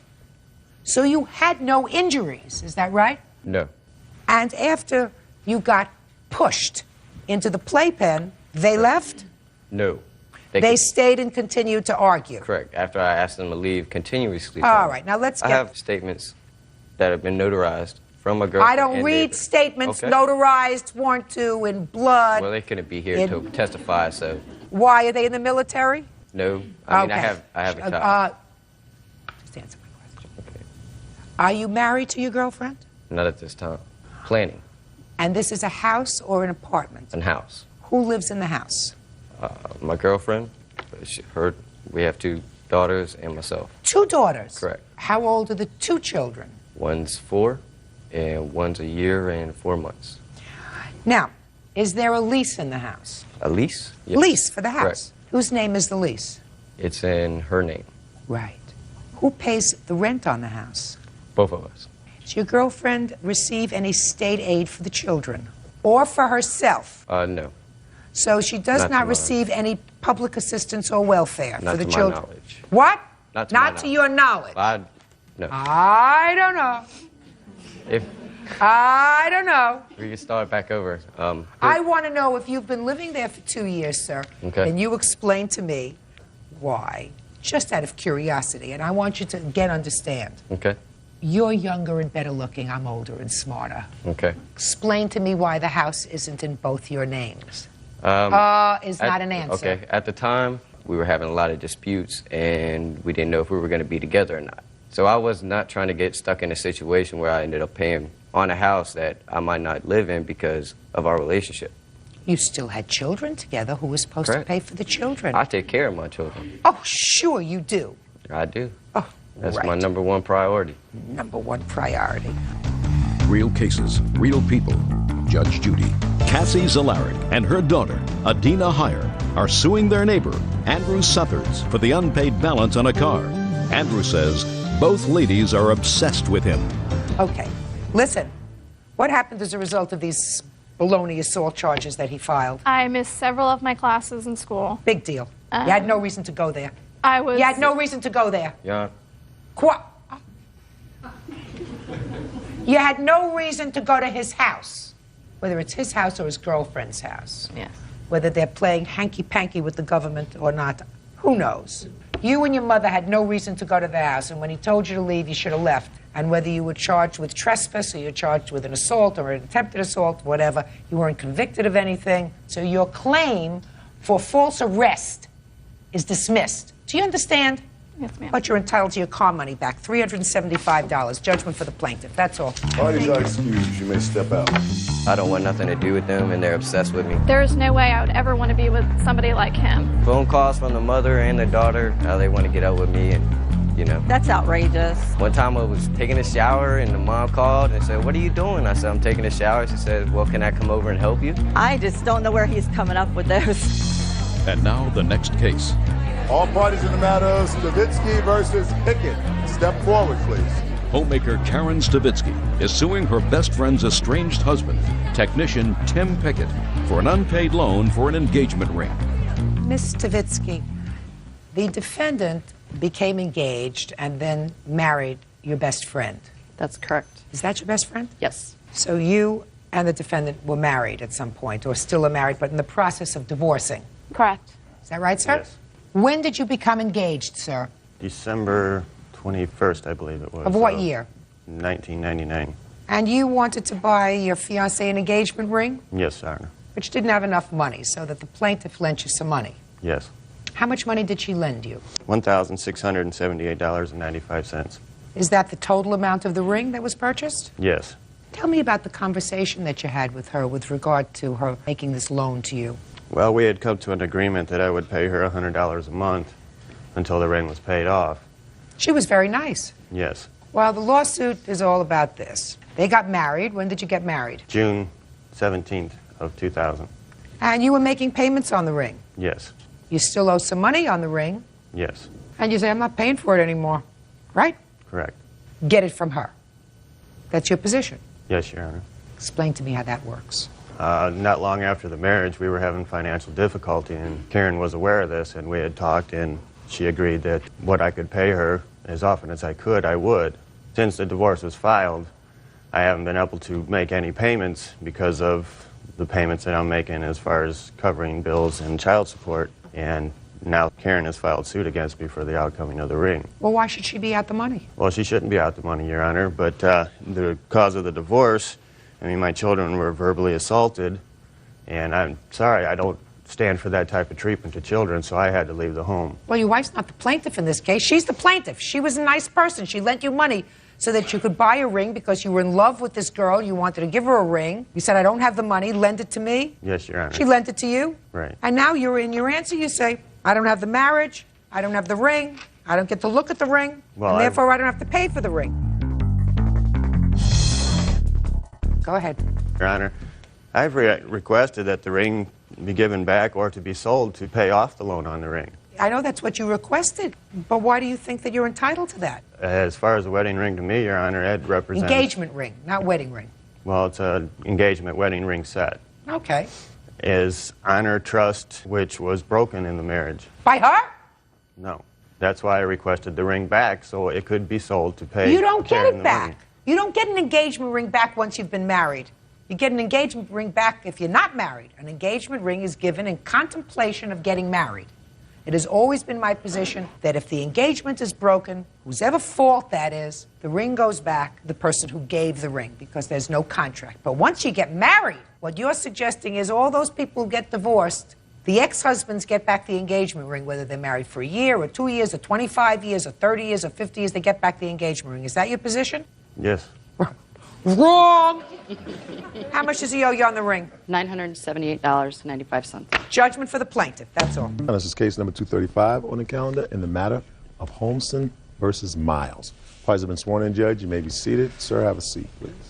Ms. Holmson, your claim is twofold. First, you claim that the defendant, who you were dating for a period of time, damaged your car, and he did it on purpose. He keyed your car, and then he damaged your sunroof and other parts of the car because he was angry. Second part of your claim is that he had agreed to pay for some medical tests for you, and while he gave you some money towards the medical tests, that's what he said, the amount of money that he gave you was not sufficient. But he said, I only agreed to give her $200. Any other tests that she did were tests that she decided to do on her own.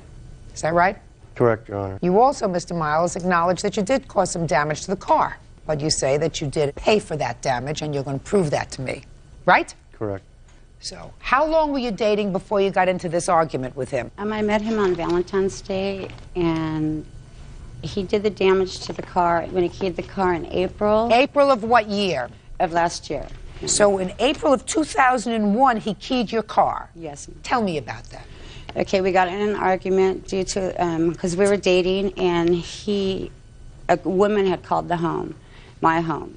She said that she just got out of jail and that Steve had come to pick her up and she'd spent some time with him. So we got an argument over that, and I told him I didn't want to see him anymore, and he was drunk as usual. And he left, and I spoke with a neighbor. They said that they saw him. Don't tell me what a neighbor saw. Oh, I know.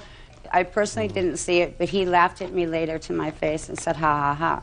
Okay? Later on, the woman had called, because he left when he was at work, he had left his cell phone at home, and I answered it.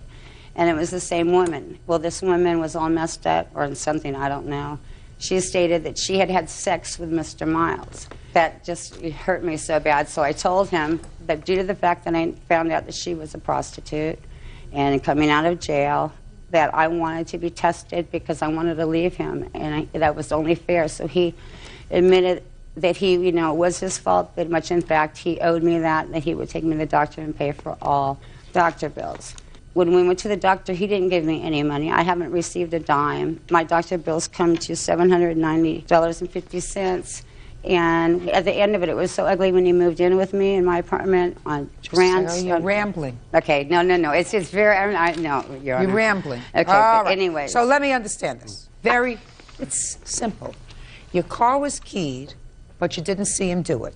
And your proof is that he looked at you and laughed and said, ha, ha, ha. That's your proof. What other damage was done to the car? He took my car drunk to the car wash. He obviously had pushed a button in the middle console. When was this? I'd say middle of May, because we took the car into the shop. This was after this woman called you on the telephone? Yes. You took the car with him? You let him take the car? Were you still together? Yes, because we had just got through moving. I was having a nervous breakdown. Just a second. So you were still together at that point? Yes. And when did he key your car? What month? April. So after he keyed your car, you still lived with him? Yes. And then he took the car drunk in May? Yes. Do you drink too? Occasionally, but I don't drink and drive. But you drink too? Occasionally. Yes. And you drink a little or a lot? On occasions, I do drink. How about today? No. How about today? No. What's the matter? Oh, no. What's the matter? Just listening. Okay. When did you go to the doctor? 6/12. And when had you received the telephone call from this woman? 2 weeks prior, because she said he had to get some money to take me to the doctor. Well, after he had agreed to pay so much money, the lab reports came back, and that ended up costing so much more money that he was unaware of, so I sent them. And when did you finally separate? He wouldn't leave the home because it's a law that you have to serve somebody and give them 30 days to leave. So I had to leave my own home and go to Alaska, leaving him in charge of my home and my animals. He destroyed my home, didn't feed my animals, wouldn't let my maids in to clean it. Could you just tell me when you separated? We separated when I returned from Alaska July 9th. And, Your Honor, you could see that I need a follow-up because something came back from saying that something was wrong with me, and due to the financial status that he left me in, I have been unable to return to the doctor to find out what is wrong with me. So I've lived with it for months, freaking out, thinking, what is wrong? And I can't afford to go back because I'm a single mom. I just paid for my daughter's wedding and picking up his end of my rent. Let me explain something to you. If you think you have something wrong with you physically, you take care of that before you pay for your daughter's wedding. Don't talk stupid. Don't talk really stupid, because these tests are over a year old. I sent them to him. He refuses to pay me. I'm not talking about him refusing to pay you. I'm talking about if you think that there's something wrong with you physically. Your Honor, I don't have insurance and I don't have the money, and it's cost a ton. How much was your daughter's wedding? $3,000. You paid for that? You just told me? She's entitled to that, Your Honor. I had promised her that. That's great. That's great. But if you think there's something physiologically wrong with you, then you take care of that before you take care of anything else. That's why I'm anything. So don't be foolish. Don't be foolish. I mean, don't say stupid things to me, because if you say stupid things to me, it presupposes that I'm stupid. And I don't like people to think I'm stupid. Old, maybe. Stupid, never. Judge Judy continues in a moment. Don't care. This is proof, Your Honor. Don't care. This is why I came to you, because I know you're very fair. And I am very fair and very short-tempered. Real cases, real people. Judge Judy. Karen Holmeson claims ex-boyfriend Carrie Miles owes for damage to her car and for the cost of blood tests after he had an affair with a prostitute. Carrie is countersuing for defamation of character. All right. Mr. Miles, I'm going to hear from you, sir. Let's start with the car. Okay, I did not key her car. Fine, let's talk about what you did to her car. Okay, I did take it to the car wash. When you were drunk? No, I wasn't drunk. What'd you take it to the car wash for, sir? Because she wanted it to be washed. Yeah. So I had it washed for her, brought it back, left it at her house. I took off, went back home. She calls me up about 3 or 4 days later and says that she was out driving and the sunroof come off and that I broke the sunroof. I can't prove that I did or I didn't. I took responsibility. I took it down to the Porsche dealer. I paid $800 to have it fixed, and that was the end of the car situation. I would never touch that car because of that. What about the medical test? I did agree to have an AIDS test. Stop playing with your papers. I can't hear him. And when it finally came to an end, yes, it was a very bad situation. So yeah, she sent a bill. I have one bill here for $558, and then now she's saying it's $800 and something. No, it was not. I agreed. I paid $200 at the clinic when we went there for the test. Yes, I did agree for that. I did pay that, and that was that. Would you ask him if this is his signature, please?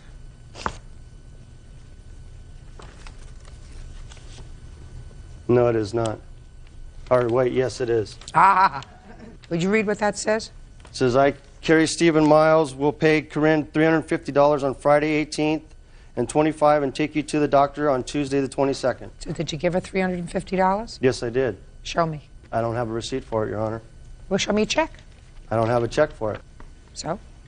Is this the note that he signed for you? Yes, Your Honor. There's also another one stating that he would pay for all of the car and all of the lab. Well, I don't have a note for that. Is that okay that I reach in here now that he's not? Now you have. Now you okay, can do that. thank you very much. Here's this one. Here's also. Oh, gosh. Okay, here also is for the car damages. Would she like to see that?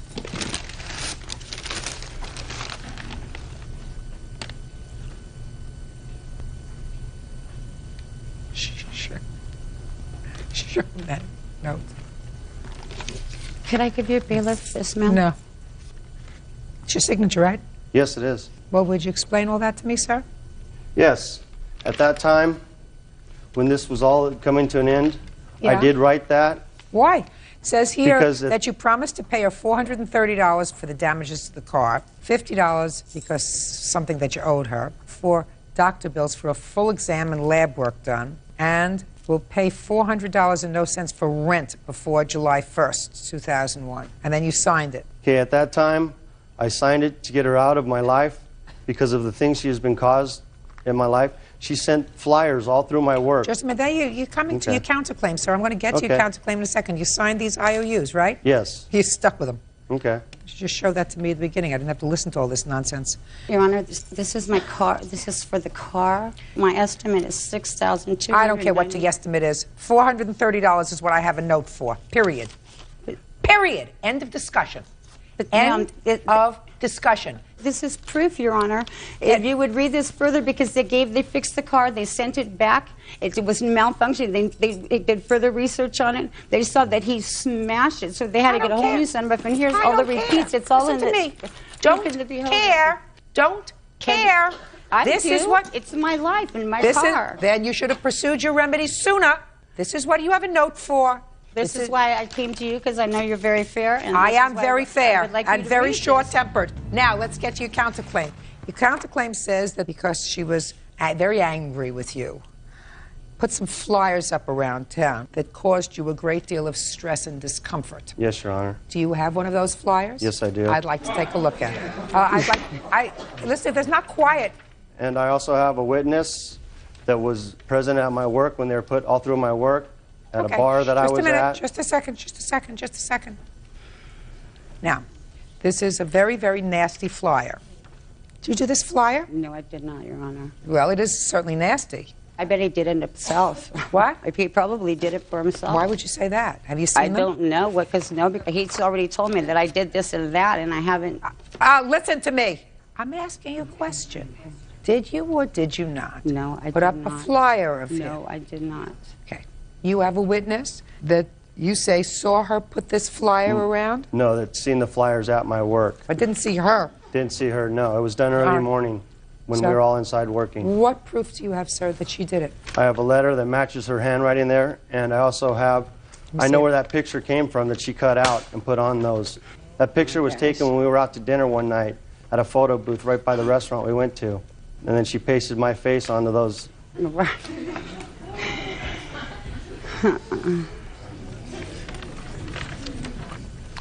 Where did this note come from? She sent it to my house. On the back of the bill from the doctor. Right, because that's a note she sent to my house. And I also have a letter from my work stating that the flyers were put up all around my work. Just a minute.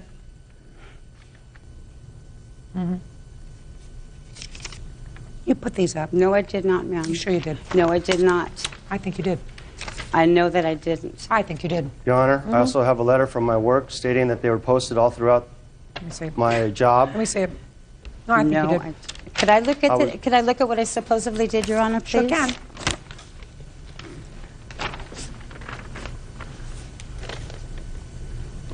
That is absolutely not my writing. That is absolutely not my writing. Well, what about the benefit of a doubt? Just a second. What about the letter? Is that your writing? Oh, the letter is most definitely my writing. It's the same writing. No, it is not. Can I please have that back? That is not, and I did not do that. The police called me up, and I was at home sleeping. I got a phone call from the Garden Grove Police Department in the morning, woke me up. Okay. I did not do that, and that is a lie, and I am not a liar. Whether you did it or whether you caused it to be done, madam, I believe it is my responsibility to weigh by a preponderance of the evidence whether I believe that he has sustained his burden on his counterclaim. I believe that he has. That is not my writing, and if you want to see me, that is not my writing. Your Honor. Go ahead. I also have a witness. He's a fellow co-worker that was a witness that I had dropped my keys into the ocean. She had a set of my keys and would not give them back until I gave her money. That's one of the reasons I signed that thing. She still wouldn't give me back my keys. I don't care why you signed it. You signed it. You're correct. Do you understand? Yes, I do. You signed it. Now, what were the ramifications of having these things posted around your job? A lot of humor and a lot of humiliation. Yeah, I think so. They were around my work. They were at the local bar that I go to, and they were around my neighborhood. I work with 650 people, and probably half of them are women. So yes, it was not nice. Absolutely not nice. They had to pull people out of doing their job to go pick up these flyers all over the parking lot. Yeah, I almost lost my job. They were wondering what was going to happen next. They called me up to the front office, wondering should they get a security guard? Listen. What's up next? Okay. You were in a relationship with this lady. It's clear to me you didn't do the right thing. For 3 months, yes, I was. You were in a relationship and didn't do the right thing. Right. Right? Correct. So there are certain things that could happen to you as a result of that. Right? You made her really, really mad. Do you understand? Yes, I do. Really angry. As a result of that being really angry, she retaliated and did this. She's going to pay for that because as far as I'm concerned, I would have awarded her almost $1,800 on her claim. She's going to get nothing on her claim. She's going to get nothing on her claim Because if the situation were reversed and you put these signs up around about her, and just because you're a guy and she's the gal doesn't mean that it's any less obnoxious, any less defamatory, any less vulgar. Yes, you did. Judgment on the counterclaim in the amount of $2,500. Look at me, please check the numbers. These are my handwriting and figures. Look at how different they are. Look at that is my letter, but the poster's not. These are my figures. There is a phone number on there. Do they match my writing of the totals here? So, ma'am, please look at this because this is wrong. Sure. And I will. swear to Listen. God, my mind is open. I did not do that. I would not do that. My mind is open. No, I have children and grandchildren, Your Honor, and I would not put that up. No way. No way. There's children that would have seen that. That is not right, and I swear to God I did not do that. I swear to God I did not do that. They're not even close. I know that's not my writing. All right. You have opportunity and inclination. You also have a picture of him. You also had a motive to do it because you were really, really angry. It's not my writing, and that is my writing. That picture, I don't even know. I didn't even really look at the picture. I was looking at the handwriting. Take a look at the picture. And I don't even have a picture of him because he took them all and ripped them all up. He is the one that had the picture. And if I wouldn't know better, he took the thing because that is not my writing. I mean, I wish you would call somebody in here to see the signatures because the numbers, I swear, if you look at mine on it says grand total, do you see the numbers? They're not even close to that. I see the grand total. It's not the same, and it's not fair because I didn't do that. Listen to me. You may not be satisfied. I'm satisfied. Well, can't you see for your own eyes that it doesn't match? They don't match. It's not my writing. Your problem is... It's not my writing. Madam, I'm telling you, I believe that you were so angry for a very good reason that you put up these flyers, and whether you wrote it or whether you had a friend write it or somebody else wrote it, this is what you did. And I'm looking, I'm reading. Do you want me to read what you wrote on this? To say that I did Do you want me to read what you wrote on this? I know this man is that scandalous. I think he had those made just to do what he's doing right now. That's what I believe. Don't make this uglier than you. But I didn't do it. I Live didn't with you do sick. it. No, this is what you wrote. Oh, I wrote that, Your Honor. Oh, yeah, well, that's what I'm Absolutely. reading, madam. I'm upset? Are you out of your mind? Yes, I'm upset. But I would never go to the fire department. I never did that. I swear to God. I believe you did. No, I'm not going to read this because this is too sick. Because that's just right up You have his my alley. verdict. Do you understand what the verdict is? Yes. Good. Judgment on the counterclaim in the amount of $2,500. Plaintiff gets absolutely nothing. Goodbye. Parties are excused. Case number 118 on the calendar in the matter of Stutz versus Bailey. Parties have been sworn in. Judge, you may be seated. Gentlemen, have seats, please. This case is like a mini-series. Mr. Stutz, you and the defendant lived together for a long time, and there were lots of pieces to your claims, because I have a claim, I have a counterclaim. The main part of the case is about a van that you claim is yours, that after you broke up, you had impounded. So now the van is in impound someplace. Is that right, sir? Yes, it's in a storage. And you want the defendant to give you the title to the van so you could have your van out of storage. The defendant says it's her van, and she wants the van. Then you claim that she has some jewelry that belongs to you.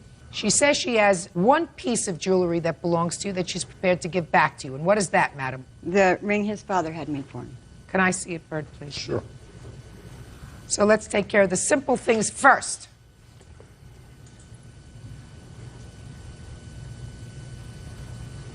Okay. Is this your father's ring, sir? I can't see that far. You can't see that far. I can see up close. Yes, it looks like it. Now you have it back. Yes. Okay? Yes. Easy. Thank you. Now let's deal with the other easy part of this case. You were engaged to be married, That's true. and you gave her an engagement ring. Yes. And how much did you pay for this engagement ring? Approximately $1,300. You have the receipt? No, I don't have the receipts. She has all the receipts to them. We had a joint checking account at the time. My mom left me a bunch of money, and I put it into account because I couldn't have a checking account. And so she paid for it, which was my money that was in the account. She paid for it with check. All the money that was put into the account was what my mother had left me. My mom left me approximately like $48,000, and it was all my money that was in that account. She had nothing. Yes. I took care of his mother. She was dying of non-Hodgkin's lymphoma. Yes. How long did you take care of his mother? About 6 or 7 months. Yes, she took care of my mother. My sister made her a deal. Paid her so much money a week, room and board. During the time she was there taking care of my mother, my mom still took care of her family, helped her mother out. All right. And Let me everything. just a second. So what you're telling me is she wrote out the check for her own engagement ring. Yeah, with my money. Was it his money that paid for the engagement ring? Yes, he put the money into the checking account, All right. and it was Fine. $1,000. So it's his? It was $1,000. $1,000. Where's the ring? It got stolen along with my VCR and some other stuff of mine. When? I'm not exactly sure. It was in my girlfriend's car. Did you file a police report? No. Why not? Because I had to have her. It was in her car. So what? If the property was stolen out of the car, why didn't you file a police report? Well, I didn't find out about it until later. I Then don't couldn't believe get you. Well, it's true. Oh, I don't believe you. How's that? You don't keep an engagement ring in a car. No, she had my bags and stuff. Did she have insurance? No. Then if she didn't have insurance, then you file a police report. Then you say to me, here's the police report. I listed it as an item that was stolen, and therefore I have some proof that it was stolen. So right now, sir, you're ahead of the game by $1,000. Thank you. On your claim. Now tell me about the van. Okay, I bought, my mom left me money, and she had 3 wishes for me. One, okay, well, I bought this van on approximately October, when I got a big check from my mom's inheritance that she left me. And she was supposed to go register the van as me as legal owner and her as registered owner. Why did she do that? For insurance purposes. Why? What's wrong with you? My record isn't very good that Why? way. Because I had a couple tickets at the time. What else, sir? And that's it. Just The van. tickets. So you put the van in her name. No, it was never finished in her name. What it was, she was supposed to go take it down there, and then when she left, after a big heated argument, she took the van, and just left. The next day, I go down to the DMV to find out what's up. They tell me that she's trying to put this in her name. And so I says, wait a minute here, so the DMV puts a stop on it. And as my witness will tell you, he's seen the money exchange at the time. How much did you pay for the van? I paid approximately $3,300 for it. Oh, okay. Now, what's your story about the van? For one, he wasn't there. Just tell me what your story is about the van. Okay, when we were waiting for the house to go through probate, he lost his job. We needed money to pay the rent, and we sold the Volkswagen van so we could pay rent. And he said that he would buy me another van, and he was going to buy a truck. And he said... All right, so you sold his car in order to pay the rent? No, he gave it to me, and he kept saying, it's up to you, it's your van. If you want to sell it. I said, well, we need to pay our bills. All right, let's go. Let's go. So now we went and bought the van. He bought the van with his money, is that right? Yes. Is that van titled now? Is there? No, it's not. It's right It's through not the middle of it all. complete, but I have the paperwork here. Good. Can I have it, please? And then there's some I'll other just give jewelry her that's all the involved, too. paperwork. That's it. That's it. And Your Honor? What? Can I say something else? What? When I went to the DMV to finish the paperwork, and the police came and said that it was on the hot sheet, I said, yes, I reported it stolen because it was stolen from behind my apartment. How long did you people live together? Off and on for like 15, 16 years. When my mom died, I tried to make it work, and it just wouldn't work. I was tired of taking care of her and her family. We went through a bundle of money, and like 3 months, we went through a lot of money. And I don't have any indication that he made a gift of this van to you. He bought it, he paid for it, and shortly after you got it, you took off. When I left, Your Honor, he said for me to sign off on the RV, and he wouldn't give me any problems about the van. That's baloney. Oh, just 1 second, just 1 second. Hold on a second. Oh, here we... Hold on a second. He was there. Shh. He was there. Hold on a second. You bought an RV? I bought this RV at the beginning of when my mom gave me a first $10,000 check. I bought an RV to live in because my mom, when she was on her dying bed, said to buy this so you make sure you have something to live in. Just a second. What year was that? 2000. And at that point, you'd been together with her 13 or 14 No, years? we really weren't together off and on. What happened What does was that we mean? got back together when she was taking care of my When mother. he needed help. Oh, You know, okay. and when she got paid for it, I even Okay, took her to just 1 Mexico second. on a cruise. So before that, you weren't living together? No, we only actually lived together after my mom died for, 10 months or something like that. A relationship was just like that. Judge Judy continues in a moment. He almost killed me when his mother was alive, and I told him if he laid a hand on me that I would leave. I haven't touched you in over 10 years. Listen to me. I'm not interested. Get over it. And later today, Have you ever known her to be psychiatrically hospitalized? Yes. How many times was she in a psychiatric hospital? I really couldn't tell you because I'm so used to being incarcerated, so I couldn't tell you. real cases, real people. Judge Judy. Merle Stutt says his former longtime girlfriend, Leilon Bailey, owes for the return of his van and the return of jewelry. Leylon says Merle has her belongings too. Listen to me. Give him the title to his van. I was there. Your Honor, he was there. I don't care. He paid for the van. It's his van. He was stupid to say, go put it in your, you put it in your name. Excuse me, Your Honor. No, he told quiet. me to. Quiet. We don't have a long-standing living together for 15 or 16 years. You've known each other 15 or 16 years. You actually lived together for 10 months after his mother died. We lived together before.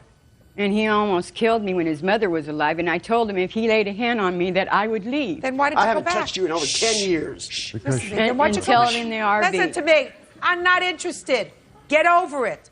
Get over it. You cared for her enough to give her an engagement ring, right? Yes, and he bought me the van. Yeah. Yes, Right. yes. I'm agreeing with that. Fine. And you get $1,000 for that because I don't believe her story for a second that it got stolen out of a car with a lot of other stuff without filing a police report because somebody has property that's stolen. You call the police and you say, this car was broken into and all my property was stolen. That's what a normal person does. All right. Now, you say that he has some of your personal property. What does he have of your personal property? My microwave oven that my girlfriend gave to me. Yeah. He tried to give me an old broken down one. Yeah. And What else? my brass Stop it. collection, my angel collection. What else? Some clothes. You have her angel collection? She can have it all. Sure. She can I have it want all. you to just pay attention to me. Yes, ma'am. Do you have her angel collection? Yes, it's in storage, and I'll give it back to her. So no Pack problem it at all. nicely and give it back to her. Yes. Do you have a microwave that she had? No. Nothing else? The microwave was given to both of us Listen to to put me. in a motorhome. Anything else other than her angel collection? I'll give her everything. I don't want none of her stuff. What else do you have? I need to itemize it. My mom gave her a rocking chair, which she can have, and the angel And my sewing machine. and the sewing machine. She can have that too. What Yeah, else? that's So let's all I make it took. clear. Okay. Listen. The two of you, stop moving around so much. You're making me nervous. Angel collection, sewing machine, and a rocking chair. What else do you have, sir? That's all. I don't know if the sewing machine and the rocking chair is in the garage because I went in there and she'd already been in the garage taking stuff out of it. Do so you we have to the ask her if she sewing took machine? it. Yes, I got the sewing machine. And what about the rocking chair? I got the rocking chair. but- Fine. So what we're talking about is an angel collection. 5 days from today, you make sure she gets Oh, yeah, yeah, I will. That's all. Thank you. Parties are excused. You may step out. The only reason I left was because he hit me, and I told him if he got physically abusive with me again, oh never yeah, touched you you. never tried to kill me, huh? I took her to Mexico, spent money on her, bought her clothes. He almost Okay. killed me when his But mother was alive. Giving her family money, taking care of everybody. And I just got tired of it. If they've been physically abusive once, they'll never change. And now the next case. All parties in the matter of Charles versus Wooden. Step forward, please. Production worker Phyllis Charles is suing her former friend, auto detailer Samuel Trell Wooden, for an unpaid loan for $1,000. Trell says Phyllis is lying. Miss Charles, it's your claim that you made a loan to the defendant in the amount of $1,000. Yes, ma'am. The defendant says he never borrowed any money from you. Is that right, sir? Yes, ma'am. Can you tell me what all that junk is? This here is this outfit that he bought, and we bought an amp from him because he said he was doing so bad. Put it over there. Thank you. What did you make the loan for? Well, he said that him and his girlfriend and his baby was going to be evicted. Was he a friend of yours? Yeah, we grew up in the same neighborhood. Go ahead. And after he told me that, you know, I was like, okay. And then my boyfriend said, well, you know, go on and loan the money. I said I would. He had a story like he needed $500 for his rent. He was going to move, which is why I didn't question it. Does any of this sound right to you, sir? I don't know what she's talking about, Your Honor. Go ahead. Well, that's what he told me in my house. Was anybody else there? My boyfriend was. Step up here. Tell me your last name, sir. Washington. Mr. Washington, do you know the defendant? Yes, I do. How long have you known him? A long time. Now almost 20 years. Well, do you remember this conversation in the house about money? Yes, I do. Well, look at me when you talk. Don't look at her. Tell me about when that happened. Well, I think it was like in March that he had came to us and he was like stating the fact that he had needed some money for his rent. And at the present time, they were going to be evicted. Now, all of us is good friends, so it wasn't really no problem about the money itself. And so shortly after that, there, you know, he came and he took us to the bank. We got the money out the bank and she gave it to him. How much money did you loan him? $1,000. Let me see proof that you loaned him $1,000. I have that where I drew $2,000 out March 1st. Why did you take out $2,000? Well, the other $1,000 was for me. I bought furniture, I bought a entertainment center, and I paid some bills and stuff. That's it. Is this a checking account? Savings. Now, did he give you any of the money back? $100. I ran it off, and I put when he gave it to me. Let me see. Now you can explain to me what all that stuff is that you bought, Okay, because maybe it has a reason in this case. Yeah, maybe it does. Real cases, real people. Judge Judy. Phyllis Charles says former friend Samuel Trell Wooden owes for a $1,000 loan. Trell claims Phyllis never gave him any money. Go ahead. Okay, first of all, he did come to the house, okay? And then about the end of April, I'll say. After you had loaned him the money? Yeah, after I loaned him the money. Yeah. He called my house. He wanted him to come and pick him up from Pet Boys. When he picked him up from Pet Boys, he came back with a bag with this outfit.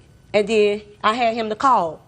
And I said, why did, we call him Trail. I said, why Trail gave you, the outfit instead of sending me my money? So he said, no, you calling, you asking. So I asked Trail, you bought him an outfit and you didn't send me my money. Then all of a sudden I heard the phone just drop or hang up. So he called back. I don't know what was discussed between them on the phone. Well, what happened when you called back? No, he was like this, basically saying, man, why is your woman, calling my house with all that, BS and stuff, man? I ain't with that. Won't you just tell that was like this gift, because I don't understand the word you just said to me. A gift.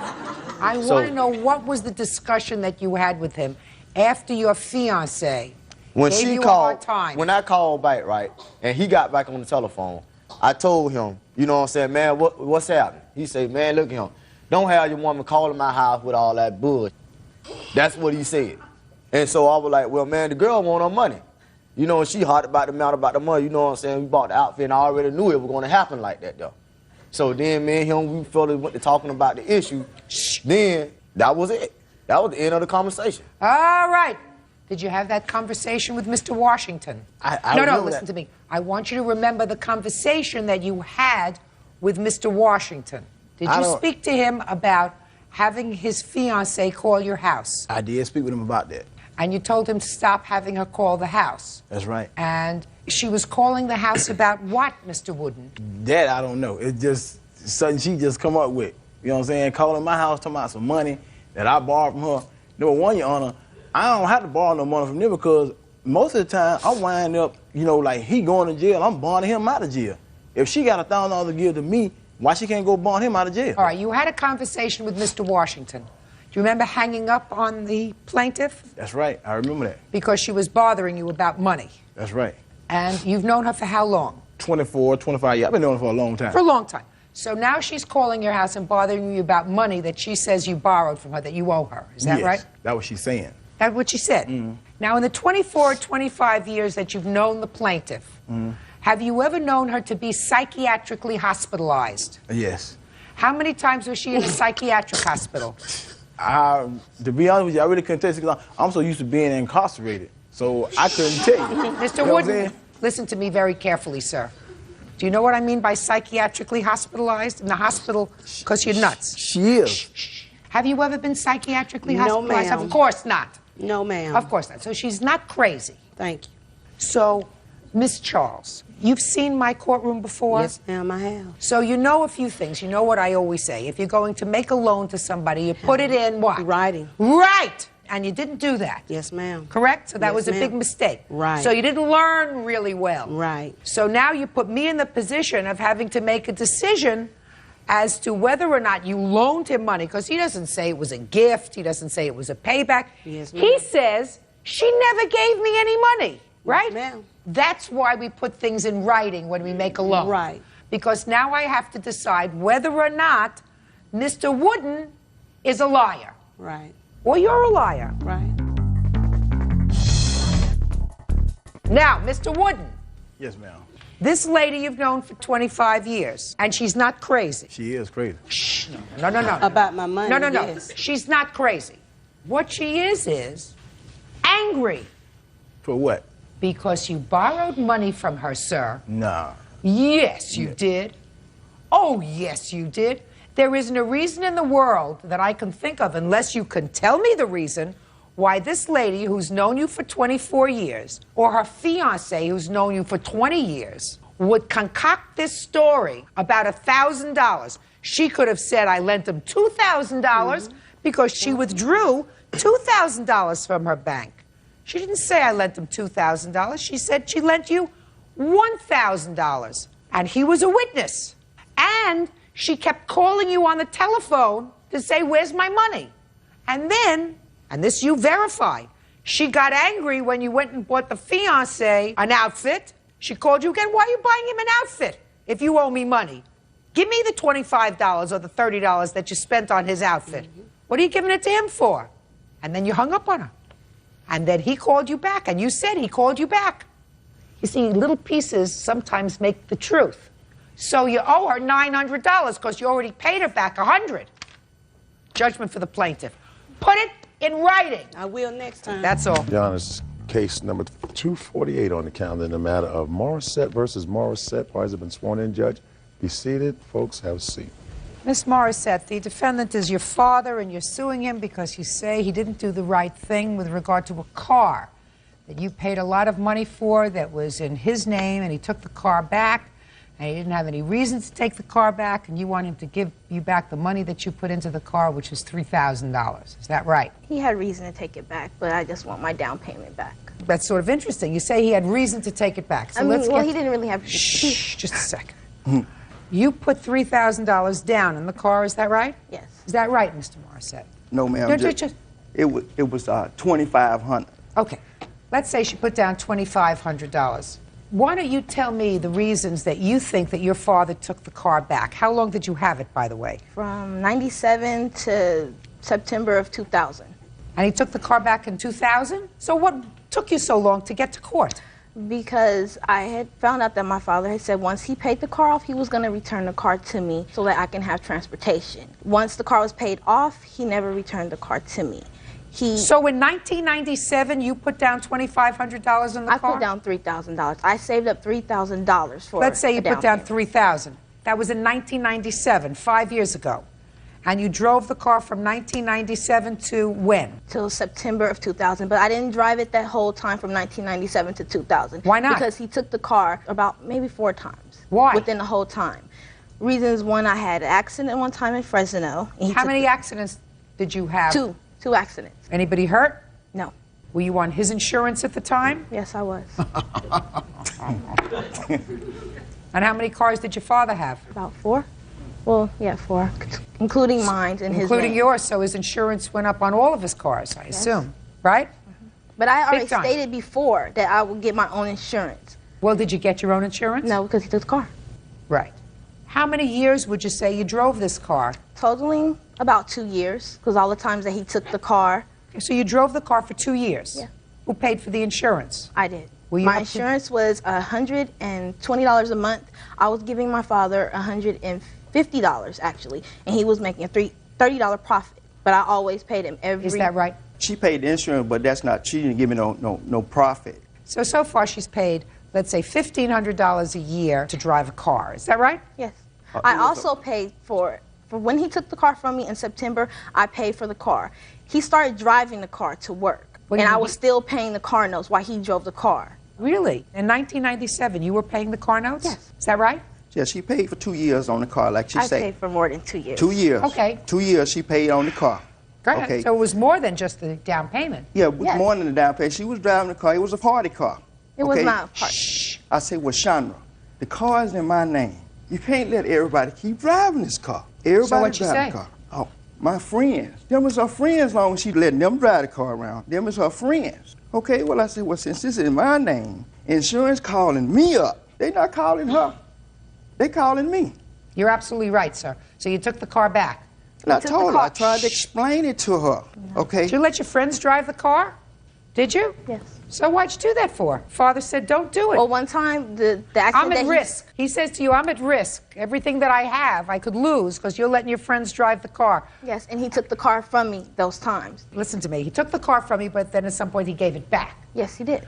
And then you let your friends drive it again. That happened twice. So that's twice too many. Chandra, that's twice too many. And you had an accident twice.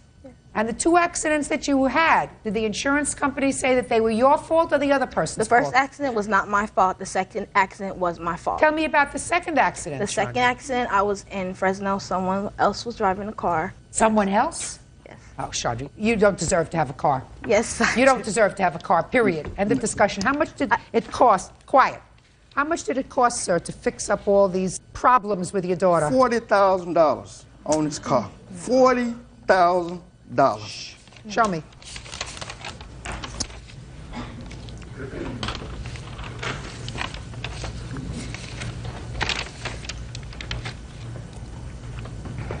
This was on the last accident she had? The last one, she didn't have an accident. Her friend was driving the car. I know. $19,000 was paid out on that one. Well, how much do you owe, sir? Nothing. I mean, I understand that this is what the insurance company He paid is nothing. Shh. Oh, he paid. Oh, yeah. Believe me. I'm paying he paid. now. He's paying now, and he's going to pay for a very long time for Right. all the other cars that he'll ever own. He's going to pay for this. This is an accident in Fresno. She said she was driving, which is state that Jose was driving. Not Jose. Right here. It was not Jose. It was Joseph. Jose. $19,000. Yeah, they paid $19,000. And this one is for $40,000 that they paid out? That's the total package on the 3 accidents that occurred on the car. And so when the insurance company said, "What you gonna do about Chandra?" I said, "I'm dropping her. I'm dropping her." He had to drop me. No, he said, when he called me, he said it's gonna cost about $4,000 a year for Chandra. You're right. You drop her. So Fast. I'm and you dropping take back her car. Say no more, Mr. Morissette. Listen to me. I'm going to make it as simple as I can for you, Chandra. I want you to listen to the reality of it. You drove the car for 2 years, if I believe you, but the car was really in your possession off and on for 3 years, which is what you told me. Your father took it back various times and gave it back to you when you promised you would be good and not do the wrong thing again, and gave it back to you. He gave you another chance, and then he took it back again. So for that period of time, when the car depreciates in value, I'm speaking, you had use of the car. Then they came to a point where your father is told either you drop her or we're dropping you, or we're going to raise your rates on your other cars so high that you're going to be working 6 jobs in order to pay your insurance. So your father is left with only one choice, which is drop Chandra and take the car back permanently. At that point, he has to pay you zippity-doo-dah. Judge Judy continues in a moment. Did you go back on your word when you said I won't let anybody else drive the car anymore? Did you go back on your word? Did you go back on your word? And later today, How did you pull your daughter out? I grabbed her by the arm and pulled her on out of there, and she started screaming. I was worried about her because she was out of the car, and he started coming toward her and hit her with the truck.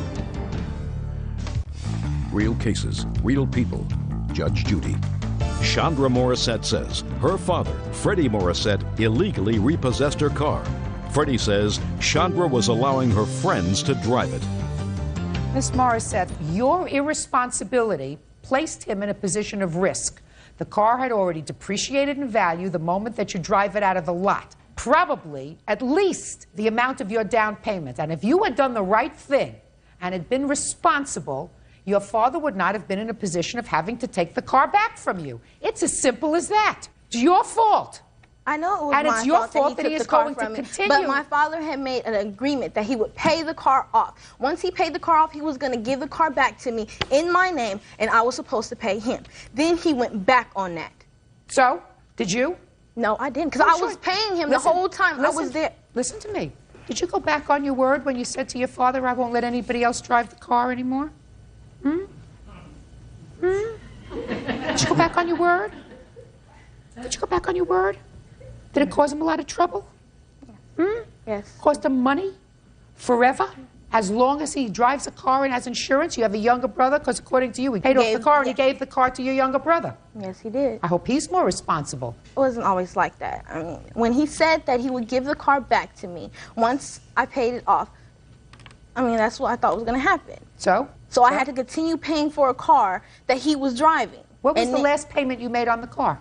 Was in August. August of 2000, because that's when he kicked me out. 2 years ago. The same time that all this problem was staring at him in the face from Allstate Insurance Company. You know, you're in good hands? Yes. Your car was not in good hands when you had it. Yes, it was. I took care of... Listen to me, you're not getting your down payment back from your father. If he had a counterclaim for what all your irresponsibility cost him, I guarantee you it would be far more than the $2,500 or $3,000. He shouldn't have never agreed to give me the car back once I paid the car off. Or he shouldn't have said that he was going to pay the car off and give the car back to me. That's how all this started. That's how. It all started, madam, because you were irresponsible. And you lied to your father, and you caused him all kinds of difficulty, and he kept giving you chance after chance until he finally got disgusted. And I was trying to prove myself to him, trying to prove that I am responsible. You working? Yes, I am. Where? It's at Barnes & Noble's. How long have you been working at I've just started working there. I was recently working at Kmart. You live by yourself? No, I don't. I live with my boyfriend. Does he work? No. He doesn't work? Right now, he's in jail. Your boyfriend is in jail? Yes. So you don't live with your boyfriend, you live alone? Is that right? Yeah, I live with my boyfriend's grandmother. You live with your boyfriend's grandmother. You have Yes. children? No, I don't. Do you pay rent to your boyfriend's Yes, I do. grandmother? How do you get to work? The bus, or I walk, or I have to call a cab because it's on days when the buses don't run. Why haven't you in the last 2 years been able to I've save been up trying to enough money? save up for a car, but living on your own is hard to try to save up for a car Especially and if pay you live, rent. especially if you have a boyfriend who's in jail. He has nothing to do with none of this. Oh, sure he does. It's an exercise in my determining whether or not you still have good judgment. And I'm telling you, if there are two young people and you're working and he's working, so you're able to combine your money, you have a little extra money so that you can put away a little bit every month so that you can save, so that you can buy the things that you want, that's good judgment. If you choose at your age to have a boyfriend who's in jail, that's an exercise in poor judgment. Chandra, get over it. Your father owes you nothing. Goodbye. Parties are excused. You may step out. I want her to realize I'm trying to help her. I worked hard for that car. She's not helping me. And then he's going to take it back from me and then not return like he said he would do. I'm trying to do her a favor. My father's never treated me like he treats other kids. He's always treated me like I'm, an outsider. I'm trying to help her to get out in life. And now the next case. All parties in the matter of Johnson versus Morton. Step forward, please. Nurse Danae Johnson and her husband, Robert, are suing their niece's boyfriend, 18-year-old handyman Derek Morton, for damaging their car. Mr. and Mrs. Johnson, is this your daughter? Yes. No. Your daughter was dating the defendant. I guess you could say that. Yeah. And you didn't approve. Absolutely not. According to your complaint, the defendant purposely damaged your car or a truck that you were in. And it appears to me that when you came home one day, if your daughter wasn't home, you went to the police station to find out if they could help. You thought she was with the defendant. You were on your way home. You saw his truck. You decided to follow his truck, to confront him, and talk to him about dating your daughter. Is that right? Yes. And it was during this attempt to talk to him that he damaged your vehicle. No. Why don't you tell me what happened? You go home, you don't find your daughter. You go to the police, you're on your way home. You see his truck. Pick it up from there. We followed the truck, and he took a turn. You follow the truck? Yes. Go ahead. He takes a turn down a road that has a circle drive on it, and as he went into the circle drive, I stopped and just sit there waiting for him to make the turn and come out the other side. So you blocked his way? Yes, I did. Okay. My husband got out of the car, went to the passenger side of the car, pulled our daughter out of the car. You go over to the passenger side. Open the door? Yep. And how did you pull your daughter out? I grabbed her by the arm and pulled her on out of there, and And what is she saying to you as you're pulling her out of the car? she started screaming, and I don't know exactly what she was saying, but she was yelling. Real cases, real people. Judge Judy. Danae and Robert Johnson claim they spotted their 14-year-old daughter driving with 18-year-old Derek Morton. The Johnsons say when they pulled them over, Derek damaged their car. Okay, you get her out of his truck. Right. And what do you do with her when you get her out of his truck? Well, she's standing beside me. I kind of leaned in my head in there to tell him to not be messing with my daughter, and that's when he started to take off. And he kind of hit me with his truck on the leg, and then I was worried about her because she was out of the car, and he started coming toward her and hit her with the truck. Hit her body or hit her car? Hit her body. Our daughter was jumping on his back and telling Derek, go, take off, take off. I got out of the car to go get my daughter, was what I was doing.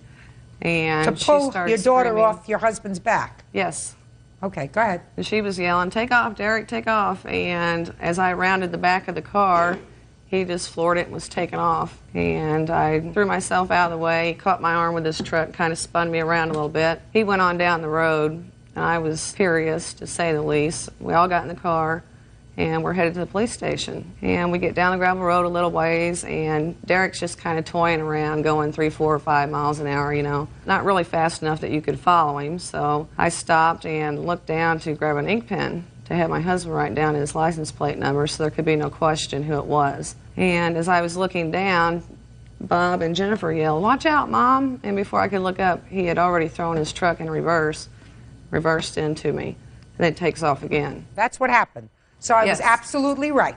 You went to talk to him and get your daughter out of his company, and it was during that time that you alleged that he both assaulted you with his truck and assaulted you with his truck and caused damage to your vehicle, right? Right. That's what I said when we started. So I only have a couple of questions for you, Derek. How old are you? 18. How old is she? 15. 14. 14. You get the drift that her parents aren't crazy about you. Yeah, but I want to tell my side of the story too. So. I'm ready. All right. They said it's a bunch of bullshit. Now listen to me. Listen to me. Derek, do you know the difference between rain and shine? Yes. Listen to me. Look at me. I don't want you to follow it through. You know the difference between rain and shine? Yes? Yes. Do you know the difference between black and white? Yes. Do you know the difference between a playground and a courthouse? Mm-hmm. Speak. Yes. In a playground, you can use whatever language you like. In a courthouse, watch your mouth, or then I don't listen to you. Do we understand each other, Derek? Mm. Now, you're going to start to tell me your story again, but you're going to leave out the playground language. You got it? Mm-hmm. Speak. Yes. Good. Now I'll hear you. All right. I was driving down the road, right? And then she was on my bumper. Correct. That's exactly what she was doing. They did exactly the wrong thing. Whatever they did was wrong, mother and father. Can you let me finish my story? Did you just hear what I said? I said whatever they did was wrong. Well, be quiet while I'm talking. All right, this you. Oh, get him out of here. Listen, Mr. and Mrs. Johnson, sometimes God did not shine on you right. God did not shine on him and give him brains. It gave him the brain cells of an amoeba. You know, we all had to start from someplace. So I understand if you don't want your daughter to have anything to do with him. However, you went about it the wrong way. Do you understand? Yes. You went around it the wrong way. Your initial reaction was right. You went to the police station and you said, my underage daughter is with this 18-year-old cretin, and I want him out of her company. But you cut him off. You touched his car, sir. When you grabbed open the door to his car, you put your hands on his property in a threatening manner. You created a situation where your own daughter is jumping on your back. Is that ridiculous? Well, I wasn't going to do nothing. The cops told me if I assaulted him, I'd be going to jail, so... Listen to me, sir. You were creating a situation that potentially was inflammatory because he doesn't have any brains. He reacts. He reacts like an animal. Do you understand? Yes, ma'am. And you probably knew that. I assume that you knew that. Maybe she didn't know that. But you were smart enough to know that. You don't confront an animal. You let professionals, exterminators, confront animals. That's what the police are there for. You don't do it yourself, because when you do it yourself, you get your truck banged up. And that's what happens, and you got to pay for it. You still see him? Are you sure? I'm sure. I think he's a jerk. A jerk? Huh. To put it mildly, jerk. All right, Mr. and Mrs. Johnson, go home. Take your daughter home. Goodbye. That's all. Now, this is case number 279 on the calendar in the matter of Bielefeld versus Jenneret. Parties have been sworn in, Judge. You may be seated. Folks, have seats, please. Mr. Bielefeld, other than being the owner of this car that was damaged allegedly by the defendant, you have no independent knowledge of this case. Is that right? That is correct. She also is it her car? It's not my car. It's your daughter's car? Yes, she owns the car. Okay, so why don't you have a seat? Okay. Step up. Your first name is? Ashley. Ashley, according to your complaint, you went out partying one evening, and the defendant was within this group that you were partying with. Is that right? Right. And you don't know what happened, but you passed out. The next day you woke up and you found that something had happened to your car. Right. You don't remember giving anybody permission to drive your car? No, I don't. When did this happen? August 27th. Your first name is Chris? Yes. Tell me about August 27th, Chris. Well, we were all drinking. Who was all? My witnesses, me and Ashley.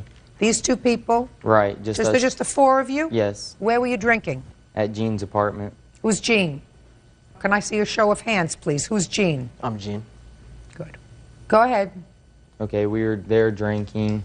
Okay, and as it got later, me and Dalton, my friend Dalton right there, we got hungry, so we wanted to go get something to eat. So we asked Ashley if we could use her car to get something to eat. We went down to Jean's car, got the keys out, took her car to go get something to eat. Just a minute. Hold on. Hold a second. Let's backtrack a little bit. You were at his house drinking. Right. What were you drinking? It was Smirnoff vodka and Cardi Gold, I believe. And what time had you started drinking? We got the stuff about 10 or 10:30, and How did you get to his house? I rode with Jean. Jean? Yes. How did Ashley get to the house? She drove her car. Herself? Yes. What time did she get there? We got the alcohol and we all just met up there, so right afterwards. So about 10 or 10:30? Right. That's when we got the alcohol, and then after that we went to Jean's apartment. So there were two cars there? Yes. Jean's, your friend's, and Ashley's? Right. And then I assume you all were drinking. Is that right? Yes. What time did you get hungry? I'd say it was around in between 3 and 4, probably 3 or 3:30. So you had been there for a long time drinking? Well, we weren't necessarily drinking the whole time nonstop. I didn't say double time nonstop. You were up from 10:30 till 3:30. You hadn't gone to sleep and you were drinking. Right. And you got hungry about 3:30. Yes. Where in his apartment were you when you got hungry? Right there in the living room. Were you all in the living room? Yeah. Where was Ashley in the living room? Look at me. Where was Ashley in the living room? Look at me. She was by the couch. What do you mean by the couch? What does that mean? Standing by up at the it? futon. I mean. What does by the futon mean? She was standing beside the futon. Standing? Yes. How long had she been standing, Chris? I don't know. Well, it's about 3 or 3:30. You got hungry. You turned around and you saw her standing by the futon. What was she doing standing by the futon? Well, I wasn't really paying attention to her. I mean, I wasn't So paying then why attention. did you give me an answer? She was standing by the futon. I mean, I wasn't specifically watching Ashley, so I couldn't tell you exactly what she was doing. But we were all in the living room. We were all by his door. Me and Dalton got hungry. We asked her if we could use her car. We went down the stairs. Why didn't you use his car? I just didn't ask him because I figured he'd say no. Why So did you think he'd... Shh. Why did you think he'd say no? He's your friend.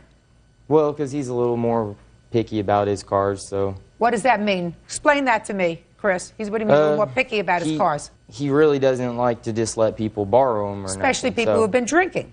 Probably. Now, what kind of car does Ashley have? Dodge Neon. A new one, an old one? It's like a 95. Is it in good shape, or was it in good shape? Yeah. What kind of car does he have? ZX2, 98. So, who got hungry? Me and Dalton. So the boys got hungry. Yes. Ashley wasn't hungry. Nothing I know of. Did you ask her? No. No, let me go back there for 1 second, Chris. You were... Shh, please. You were going out to get food because you were hungry. Is that right? Yes. Who was hungry? Me and Dalton. What's the other kid's name? Gene. Gene. Was Gene hungry too? I don't know. I didn't ask him. Why not? Because me and Dalton were hungry and we just wanted to go get something to eat. You mean you're just selfish people? No. You had 4 of you there, 4 of you up drinking all night, and you say, we're going to get something to eat. So you don't say to your friends who you've been drinking with all night, hey, we're going to get something to eat. You want us to bring you back something? You don't say that? No. No? Where were you going, by the way, at 3:30 in the morning to get something to eat? I was going over to my friend's apartment to get some pizza that they had, so we were just going to heat it up and eat it. To get pizza not from a store, from his freezer? It was from a store, but it was in the fridge, so it was like leftovers. How did you know that he had that leftover pizza? I talked to him earlier, When earlier? Before we got the alcohol, probably around 8 or 9. Oh, so tell me about that conversation that you had with him. I'm curious. Come on, Chris. Well, we Come were on, just story's talking, getting better. and I knew... Story's getting better. Well, About we were 8, just 9 o'clock. I'm speaking. When I speak, you don't. Judge Judy continues in a moment. I'm sorry. I took your car. I was drunk. I'm a fool. I'm an idiot. Okay, but I don't know. I don't want to hear you. Real cases, real people. Judge Judy. 17-year-old Ashley Bielefeld says former friend Christopher Jenneret drove her car without permission and damaged it. Ashley says Christopher took her keys while she was passed out cold. Now, at 8, 9 o'clock, before you went to get the vodka, you spoke to your friend and said, listen, I may get hungry later tonight. You got any food in your house? Is that what you, so that was the conversation? No, I did not even plan on going over there. It's so just tell me about the conversation. I can't remember the conversation. Try to think hard. You weren't drunk at that point at 8 or 9 o'clock in the evening. He just called. We just talked, just like friend-to-friend conversation, and I knew that he had leftover pizza, and I knew he would still be up at that time, so we went over there to get some, which I never even ate because of this. Because of what? The car.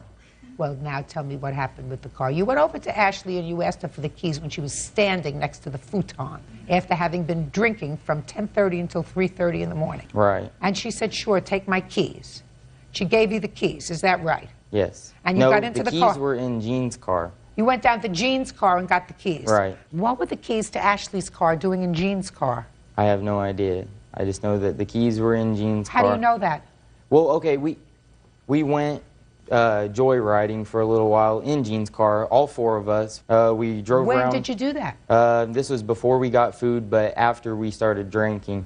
We were a little bored. We went driving around. So that's somewhere after 10:30, but before 3:30. Mm-hmm. You went joyriding. Yeah, it was probably in his around car. 12, maybe. Shh. In his car. Yes. So explain to me how her keys were in his car. She had left them in there. How do you know that? I just knew. How did you know? Look at me. Because I knew they were in there. I saw them in there. I mean, you saw them? Yeah. Just a minute. Because you saw them, that she had left them in the car. Is that what you're telling me? Yeah. Keep going. I love it when they sort of trip over their ties. Okay, so where would you like me to begin at? No, I'd like you to continue, sir. You asked her for the keys when she was standing next to the futon. Okay. Right? Yes. But you already knew where the car keys were because they were downstairs in the car because that's where you had seen them when you were joyriding at 12:30. Is that correct?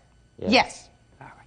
So then you went downstairs and you took the keys out of Jean's car. Let's pick it up from there. Okay. So then me and Dalton got in her car. We started driving. We were getting on the highway to go over there. Whenever we were entering the highway, we had to turn right to get on the ramp. So we turned right, we hit something, we had a blowout, we pulled over, and me and Dalton had walked back to Jean's house so that we could get him to take us back and help us change the tire and everything. So, because there was like nothing in there to fix the tire with, so we had Jean come back and help us. Now, Ashley, according to you, you were so drunk, you just either drunk or drugged or something. You passed out and you don't know what was going on. I don't remember anything after we were driving in Jean's car. Can I see the estimates for the car, please?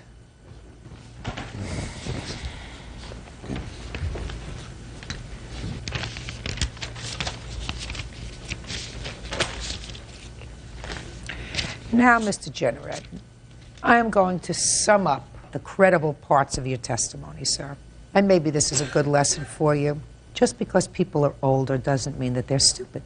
You were trying to get over telling me a story that didn't make sense.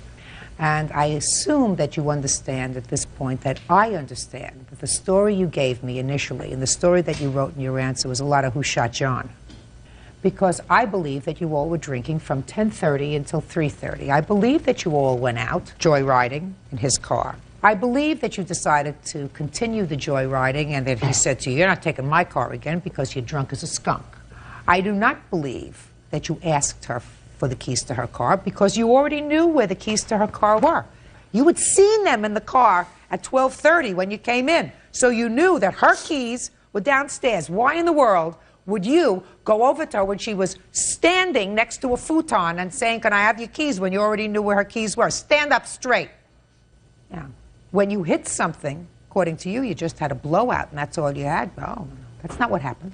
You hit something with such force that the tire blew out, knocking the whole alignment off the car. That's what happened. You're responsible. Period. End of discussion. I'm sorry. I took your car without permission. I was drunk. I had no right to be driving a car. I not only could have killed myself, I could have killed somebody else. I'm a fool. I'm an idiot. And I'm going to pay for the damage I caused. That's what you do. Okay, but I don't know. I don't want to hear you. Whatever damage it was, maybe it wasn't attributed to you.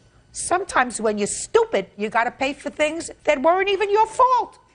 Sometimes you do. Maybe the bumper on the car was loose and might have fallen off the next day, but because you took the car and hit something, it was damaged already. You damaged it a little bit more, it fell off. It's your fault. You had no right to get behind the wheel of a car, any car, yours, his, hers, because you were drinking. No right. Real cases, real people. Judge Judy. 17-year-old Ashley Bielefeld says former friend Christopher Jenneret drove her car without permission and damaged it. Ashley says Christopher took her keys while she was passed out cold. Anything you want to say? Anything you... Yes. Oh, really? Yes. Oh. I just want to make sure that the fact that he did ask for the keys. Me and Ashley were sitting on the couch. No. You weren't sitting on the couch, sir. She was standing by the futon.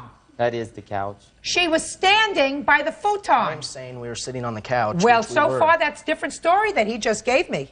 That's my story. I Let's believe... go. So you and Ashley were sitting on the couch. And? Yes. And he came up, asked her for her car, and she said her keys were in my car. And then he asked me for my keys to see if he could go to the car and get her keys, which is what happened. Well, but that's not what he just told me, sir. He told me that he saw the keys in her car after you had been joyriding in your car. So he knew where the keys were. You see, that's what he just told me. Maybe you're all a little blurred because you were drinking too much. I understand. Is that a possibility? Yes, it is. Good. Sit down. You want to say anything? No, I'm all right.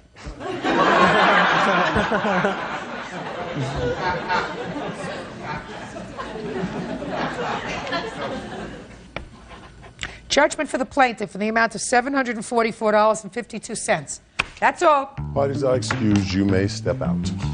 I don't remember that night. Well, yeah, we were partying and it did get out of hand. They're obviously too young and irresponsible to be doing acts like this, drinking and driving, out running around. What's done is done. I want her to be able to put this behind her and move on. We don't even talk anymore. Not to drink as much, maybe.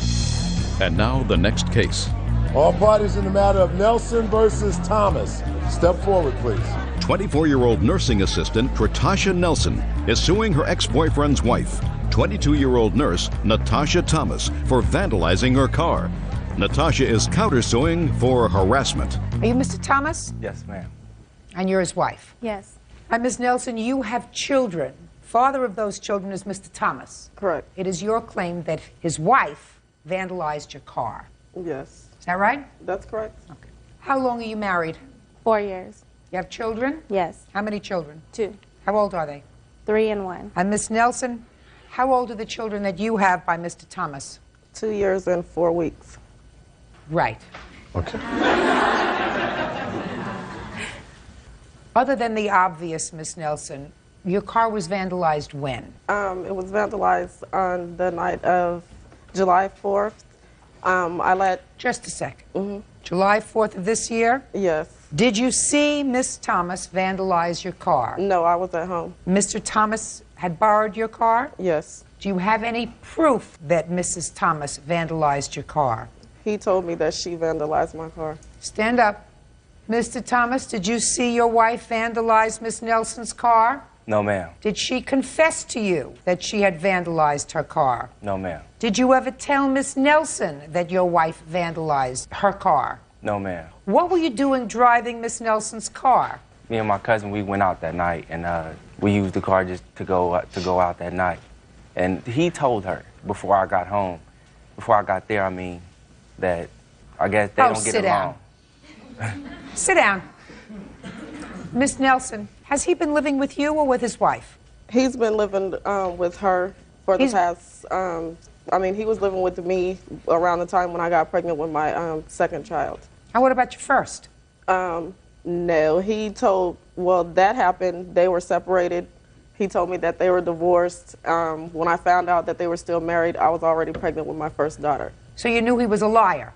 You knew he was a liar when you got pregnant with your second child? True. That's what you get.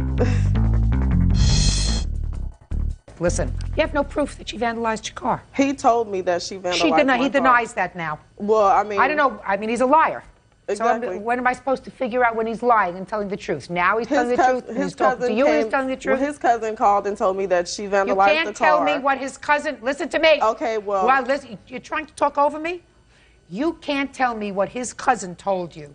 Okay. I just asked him, and he's been sworn, whether his wife confessed. He said no. If you want to be dumb enough to let him use your car, that's your problem. Exactly. That's your... I know, I understand that. Good. But when he bought me my car back, he took me outside, showed me the damages, and he said that she vandalized my car. He came in the house, his shirt was all ripped up because she got thrown out of the club because him and her was arguing and fighting, and she told him that she was going to go outside and vandalize my car. She went outside and vandalized my car, and since then I've been telling her I want my car fixed. Yes, I have been harassing her, and because I want my car fixed, the police came and took fingerprints off the car. Every time they come to her house, she won't open the door because she knows she's guilty. Miss Nelson, listen to me carefully. This is not a talk show. It's a court. You have no proof that she vandalized your car. She probably did it. I know she did it. Well, she probably did it. Why in the world you would let him drive your car, I have no idea. Why? He's a liar. He's a two-timer. He's married. You have 2 children with him. So, does that make you smart or dumb? Does that make you smart or dumb? It was dumb of me again, the second one, but the first one, I mean, I didn't know. Madam, listen to me. Were you married to him? No, I wasn't married to him. Then is there any reason why you should have a child with him? Well, he shouldn't have lied about not being married the first time. Listen to me. And I wouldn't have. You weren't married to him. Why are you having a child with him? Like I said, I didn't know that he was still married when I had my first child. He wasn't married to you. So? Go have your car fixed. Not by her. Now, this is case number 242 on the calendar, the matter of Powell versus Jefferson. Parties have been sworn in, Judge. You may be seated. Folks, have seats. Ms. Powell, according to your complaint, you believe that the defendant had you falsely arrested on vandalism charges that came about as a result of your trying to save a parking space for your husband. Is that right? Correct. Mr. Jefferson says that you actually hit his car with your fists as he was trying to back into a parking space that you were saving. Is that right, Mr. Jefferson? Yes, it is. Mm-hmm. Ms. Powell, what time did this incident start? 7 o'clock. In the evening? In the evening, on February 9th. Where were you? We were in Old Town, Sacramento. Who was with you? My 2 children, my husband, and my girlfriend, Connie. Where had you been? We were across the street having a celebration for my husband's birthday. Where? El Terranza Mexican restaurant. And I gather from your complaint that you have a van because you have another daughter who is 15 and who is in a wheelchair. Yes, ma'am. Is that right? Yes, ma'am. And that child was also with you on that day? Yes, ma'am. According to you, your husband went to get the van. There was a parking space across the street. You were saving it. You were saving it by standing in the parking space with your 9-year-old daughter. Yes, ma'am. And he pulls up. Yes, ma'am. What kind of vehicle was he driving? A black car. I didn't see him until after he hit me. Now, what happened, sir, when you got to that parking space? I was on my way to work, pulled in the park where I always do, normally. As I started to park in the parking spot, she stepped off of the sidewalk saying that she was saving the spot because it was a handicapped parking spot. And she kept pointing to the sign stating that I couldn't park there because it was a handicapped parking spot. I tried to explain to her that the sign isn't the handicapped parking sign. It's stating that there's handicapped parking down K Street. The arrow points down that street. At that time, I started to walk to my car because she was belligerent. Have a picture of that sign? Yes, I do. I'd like to see it, please. I do too. I'd like to see it. These 3 right here clearly shows the sign.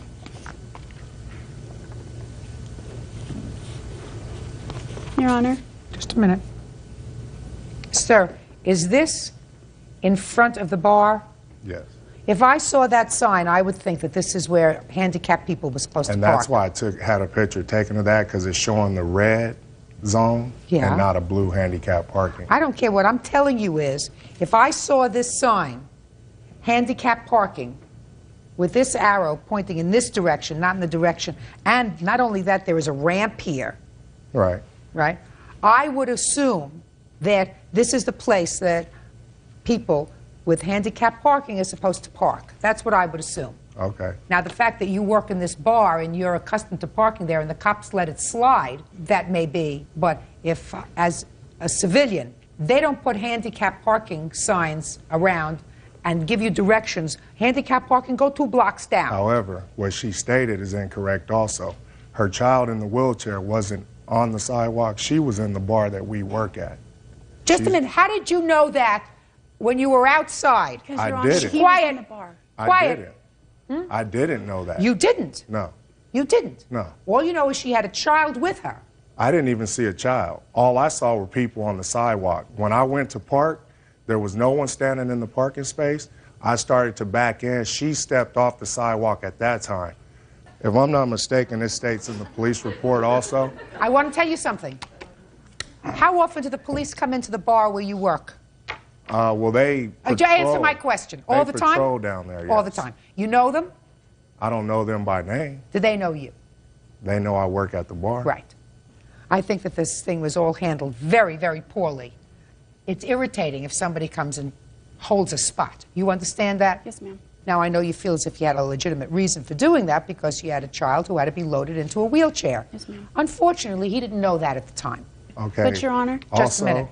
I mean, this was during Mardi Gras, so it wasn't like it was just their little group on the sidewalk. There was hundreds of thousands of people in Old Sacramento at the time. So that's what I'm saying. Her standing there wasn't out of the ordinary. As the incident progressed, I got in the car, she went back up on the sidewalk. That's when I started to back to park again. She jumped back down. That's when she punched my car. I got out then, asked Shannon, well, she came out after the incident started. I asked her to go call the police. That's when the Did you have police- any discussions with Shannon? No. She had just When came did you out find of the out bar. that her daughter, who was in a wheelchair, was in the place where you were working? That was all after the fact. Your Honor? Yes. He said that he never saw, or he was on his way to work, and he saw the parking space available. He's lying because when I was in the bar getting my soda for my handicapped child because she has diabetes, he was standing at the bar, and he had received some money. If this is the female bartender that works there, he received a wad of money from her, and he had a drink. So what you're telling me is that he had been in the bar earlier. Right before all this took place.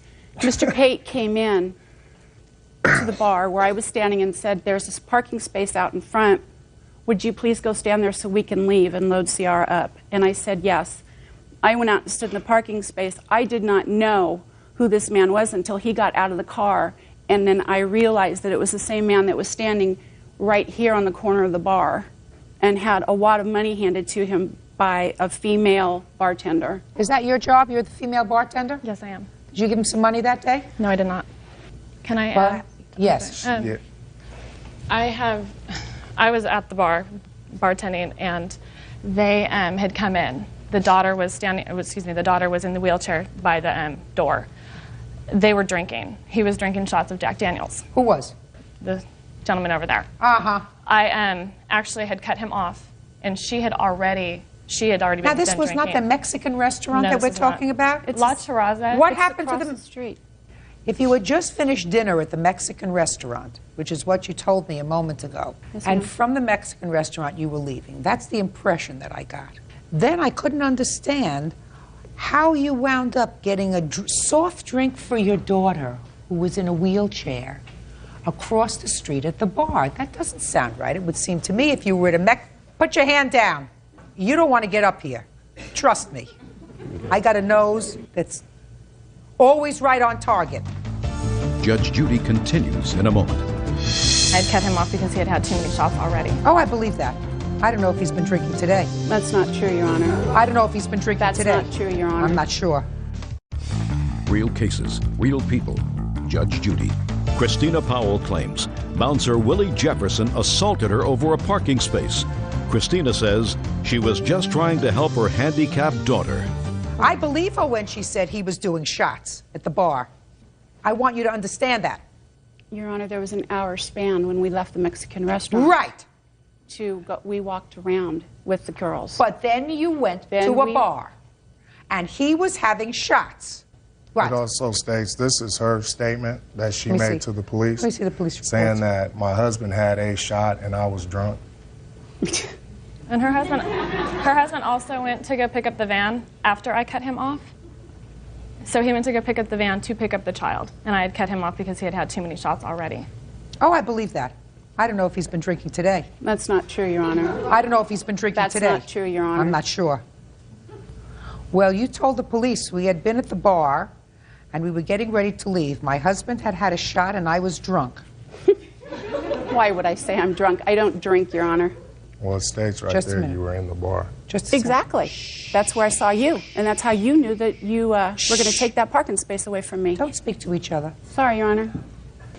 It wasn't your parking space. Don't you understand? Absolutely not, it wasn't. It's not your parking space. Exactly. It's not your parking space unless you have a car there. Exactly. Now, I don't know whether you were drunk or not because this police report is suspect to me because it's been written over. And I'm not suggesting that you wrote it over. I'm suggesting that somebody changed it. Do you know what I'm talking about, sir? Do you know where I'm talking about? No, I don't. Well, I'm going to show you. You can. Because I've been looking at police reports longer than you've been alive. I want you to look at both places where it says I was drunk, and you tell me whether it doesn't look as if something else was there before I was drunk. This is my copy, yeah. Look to you like there was something there before? Yeah, like it's, instead of saying I, it said I'm. It looks like there was something else before that you can't completely make out. Is that right, sir? Yeah, there's a sure I. It says I, and it says I'm drunk. That's what it looks like to me. Can't tell because somebody changed it. Like and I'm not suggesting you changed it. Exactly, what? But I'm suggesting that somebody changed it. Okay. In any event, I think that you both behaved badly that day. I certainly think you behaved irresponsibly. Sounds to me as if there was too much drinking going on in your family. No. Oh, yeah. I believe there was. No. Oh, I believe there was. I believe if he had one drink, and believe me, he had a lot more than one drink between the Mexican restaurant and the bar. No, he had did no not. business getting behind the wheel of a van to come and pick you up. If that was so, then why did the police officers let him drive away? I haven't a clue. But I know that you were behaving irresponsibly when you came out of the bar and stood, according to you, in a parking space and got into an altercation with him. You were behaving irresponsibly. If you have two children with you, you're supposed to do everything that you can do to avoid confrontation. Absolutely. You didn't do that. Neither did he. Yes, I did, Your Honor. No, you didn't. He hit me from behind. I mean, he hit me. I didn't even know he was there. At that point, when you said that he hit you as he was backing up, you take your daughter out of harm's way. You don't put her back in harm's way for him to do it again. Only somebody that would do that is somebody who was irresponsible or drunk. Your Honor, I thought he was leaving.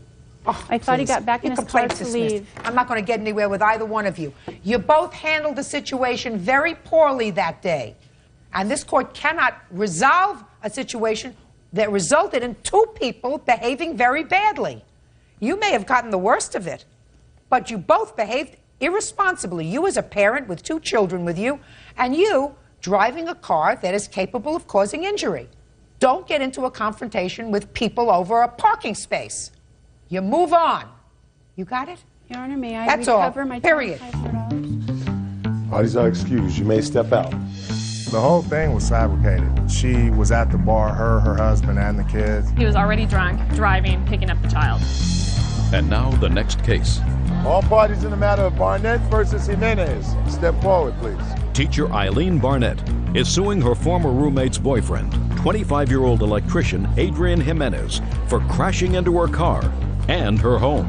Miss Barnett, you know the defendant because somehow you live in the same house that his girlfriend lives in? Yes, I rent a room to his girlfriend. Just you're not going to have to say much because I really need the explanation from Mr. Jimenez. According to your complaint, your car is parked in front of the house. Mr. Jimenez was coming to visit his girlfriend. He pulled into the driveway, I guess, of the house and hit your car. Your car then proceeded to roll into the house, causing a substantial amount of damage to both your car and the house. Yes, ma'am. You're suing for both. Yes, I am. Okay. Mr. Jimenez acknowledges the fact that his car, according to him, tapped. Is that right, Mr. Jimenez? That's correct. Tapped your car, and as a result of that tap, it went into the house. He, however, says it is not his fault because you left your car in neutral and parked it in not a great spot. So therefore, she is responsible. Is that right, for her car going into the house? Now, I want you to be quiet, Mr. Jimenez, because I'm going to ask you a series of questions. You see that picture that's right in front of you? Yes. I want you to keep looking at it. I want you to stare at it, sir. Did it move? Not yet, no. How long do you think you can look at that picture until it moves? Not long enough. Now, let's say you take your finger and tap the picture. Just tap it a little bit. See if you can get it to... See how it moved? It budged. Just a second. You see how it moved? Yes, I did. All right. Her car may or may not have been parked in neutral. Her car may or may not have had the emergency brake on. That is not the reason the car moved. The reason the car moved is because you hit it. Do you understand? Like the picture moved, not because you were willing it to move, but because your finger touched it. Okay, I even gave her money towards the payment, okay, for me to be able to fix it. I told her, my estimate, okay, for my friends, I can get it paid, work done for $100, give or take. Yeah, it's just a minute. Go ahead. So? Now, when I went to her and I gave her that money, and I asked her for a receipt, she didn't. She told me she wasn't going to give me one. What more can I say? Can I see the photographs of the damage, please, first? Okay. He gave you $100. Right here is the photograph of the driveway where he veered off right before he hit the rose bushes. That would be right before the house. Can I see a picture of the damage, please? Okay, and right here is rose bush damage. Damage to the house. That is the damage to the house. Mind you, the wood and the grate were not on there. They were put on there for fear of burglary afterwards because there was an open hole in my house. Your Honor. Due to the fact of my car, after being pushed by his car Rose bushes. into my house, took out the whole window. We had to remove the bay window. Okay, now can I please see the cost of replacing the bay window? Okay, this is the cost of the bay window alone without the labor. Okay. Okay, I'm having a relative install it, so... Okay, shh. Now, Your Honor, she was already having her house remodeled, okay? When her car went into the house, did it go into the bay window? Went right underneath it. Did it break the window? No, it did not. It didn't? And it didn't, and it already had the fence on it. That is a lie, Your Honor. Just, of course it is.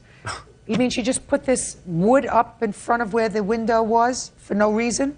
You know what? I don't know why she put the wood there, okay? The railing was already there. The window didn't break, otherwise I would have seen glass. That is another lie, Your Honor. Okay. Now, if my truck hit her car with the force and momentum that she now, says... can I please see the damage to the car? Can I see photograph of the car damage? I do not have the photograph of the car damage because I was under the assumption that he was going to pay for it. So it was already fixed, and then he denied payment. He told me to go ahead and get an estimate, and I went and got it fixed. And he's saying he can go to pick apart and fix my car for $100 when there's clearly a lot more damage to the car than that. Because the front bumper hit the front of the car, and the right rear bumper was hit by his car. Yes. So it was damage to both ends. And for $100, he smacked down the table. He said he could fix it and pick apart for that kind of rear damage. bumper, which is what I'm responsible for. No, you're not. Why not? That's because hey. That's what homeowner's insurance is for. Listen to me. Listen to me, sir. You're entitled to the damage you caused. I was parked halfway on the driveway. So what? I mean, it's my driveway. How many people get out their car to go get the mail and leave the car running, okay, in neutral without the emergency brake on? I mean, Your Honor. People that were going to go back and get in the car to drive up to their house afterwards. Listen to me, sir. And if you park on a slope, you turn your wheel. Listen to me, sir. You sir. don't aim it to your house. Why did you hit her car? Why did I barely tapped it when I was trying to move around it?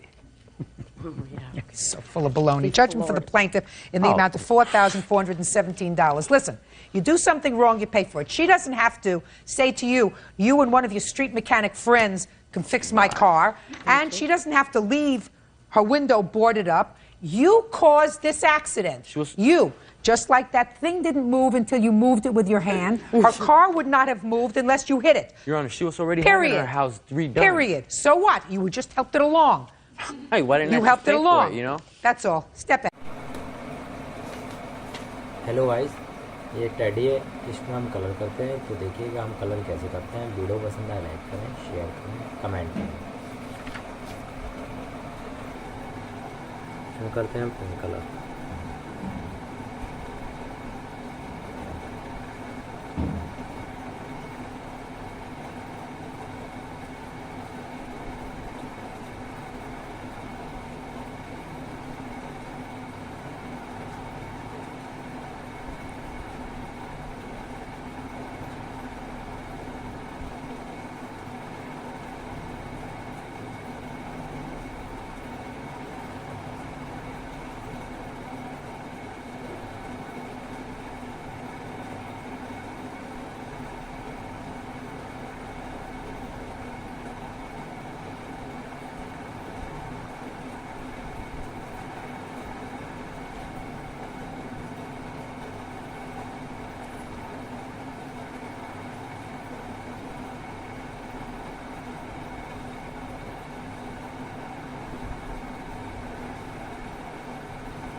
Guys हमारा colour complete हो गया, आपको कैसा लग रहा हमें comment करके ज़रूर बताएं।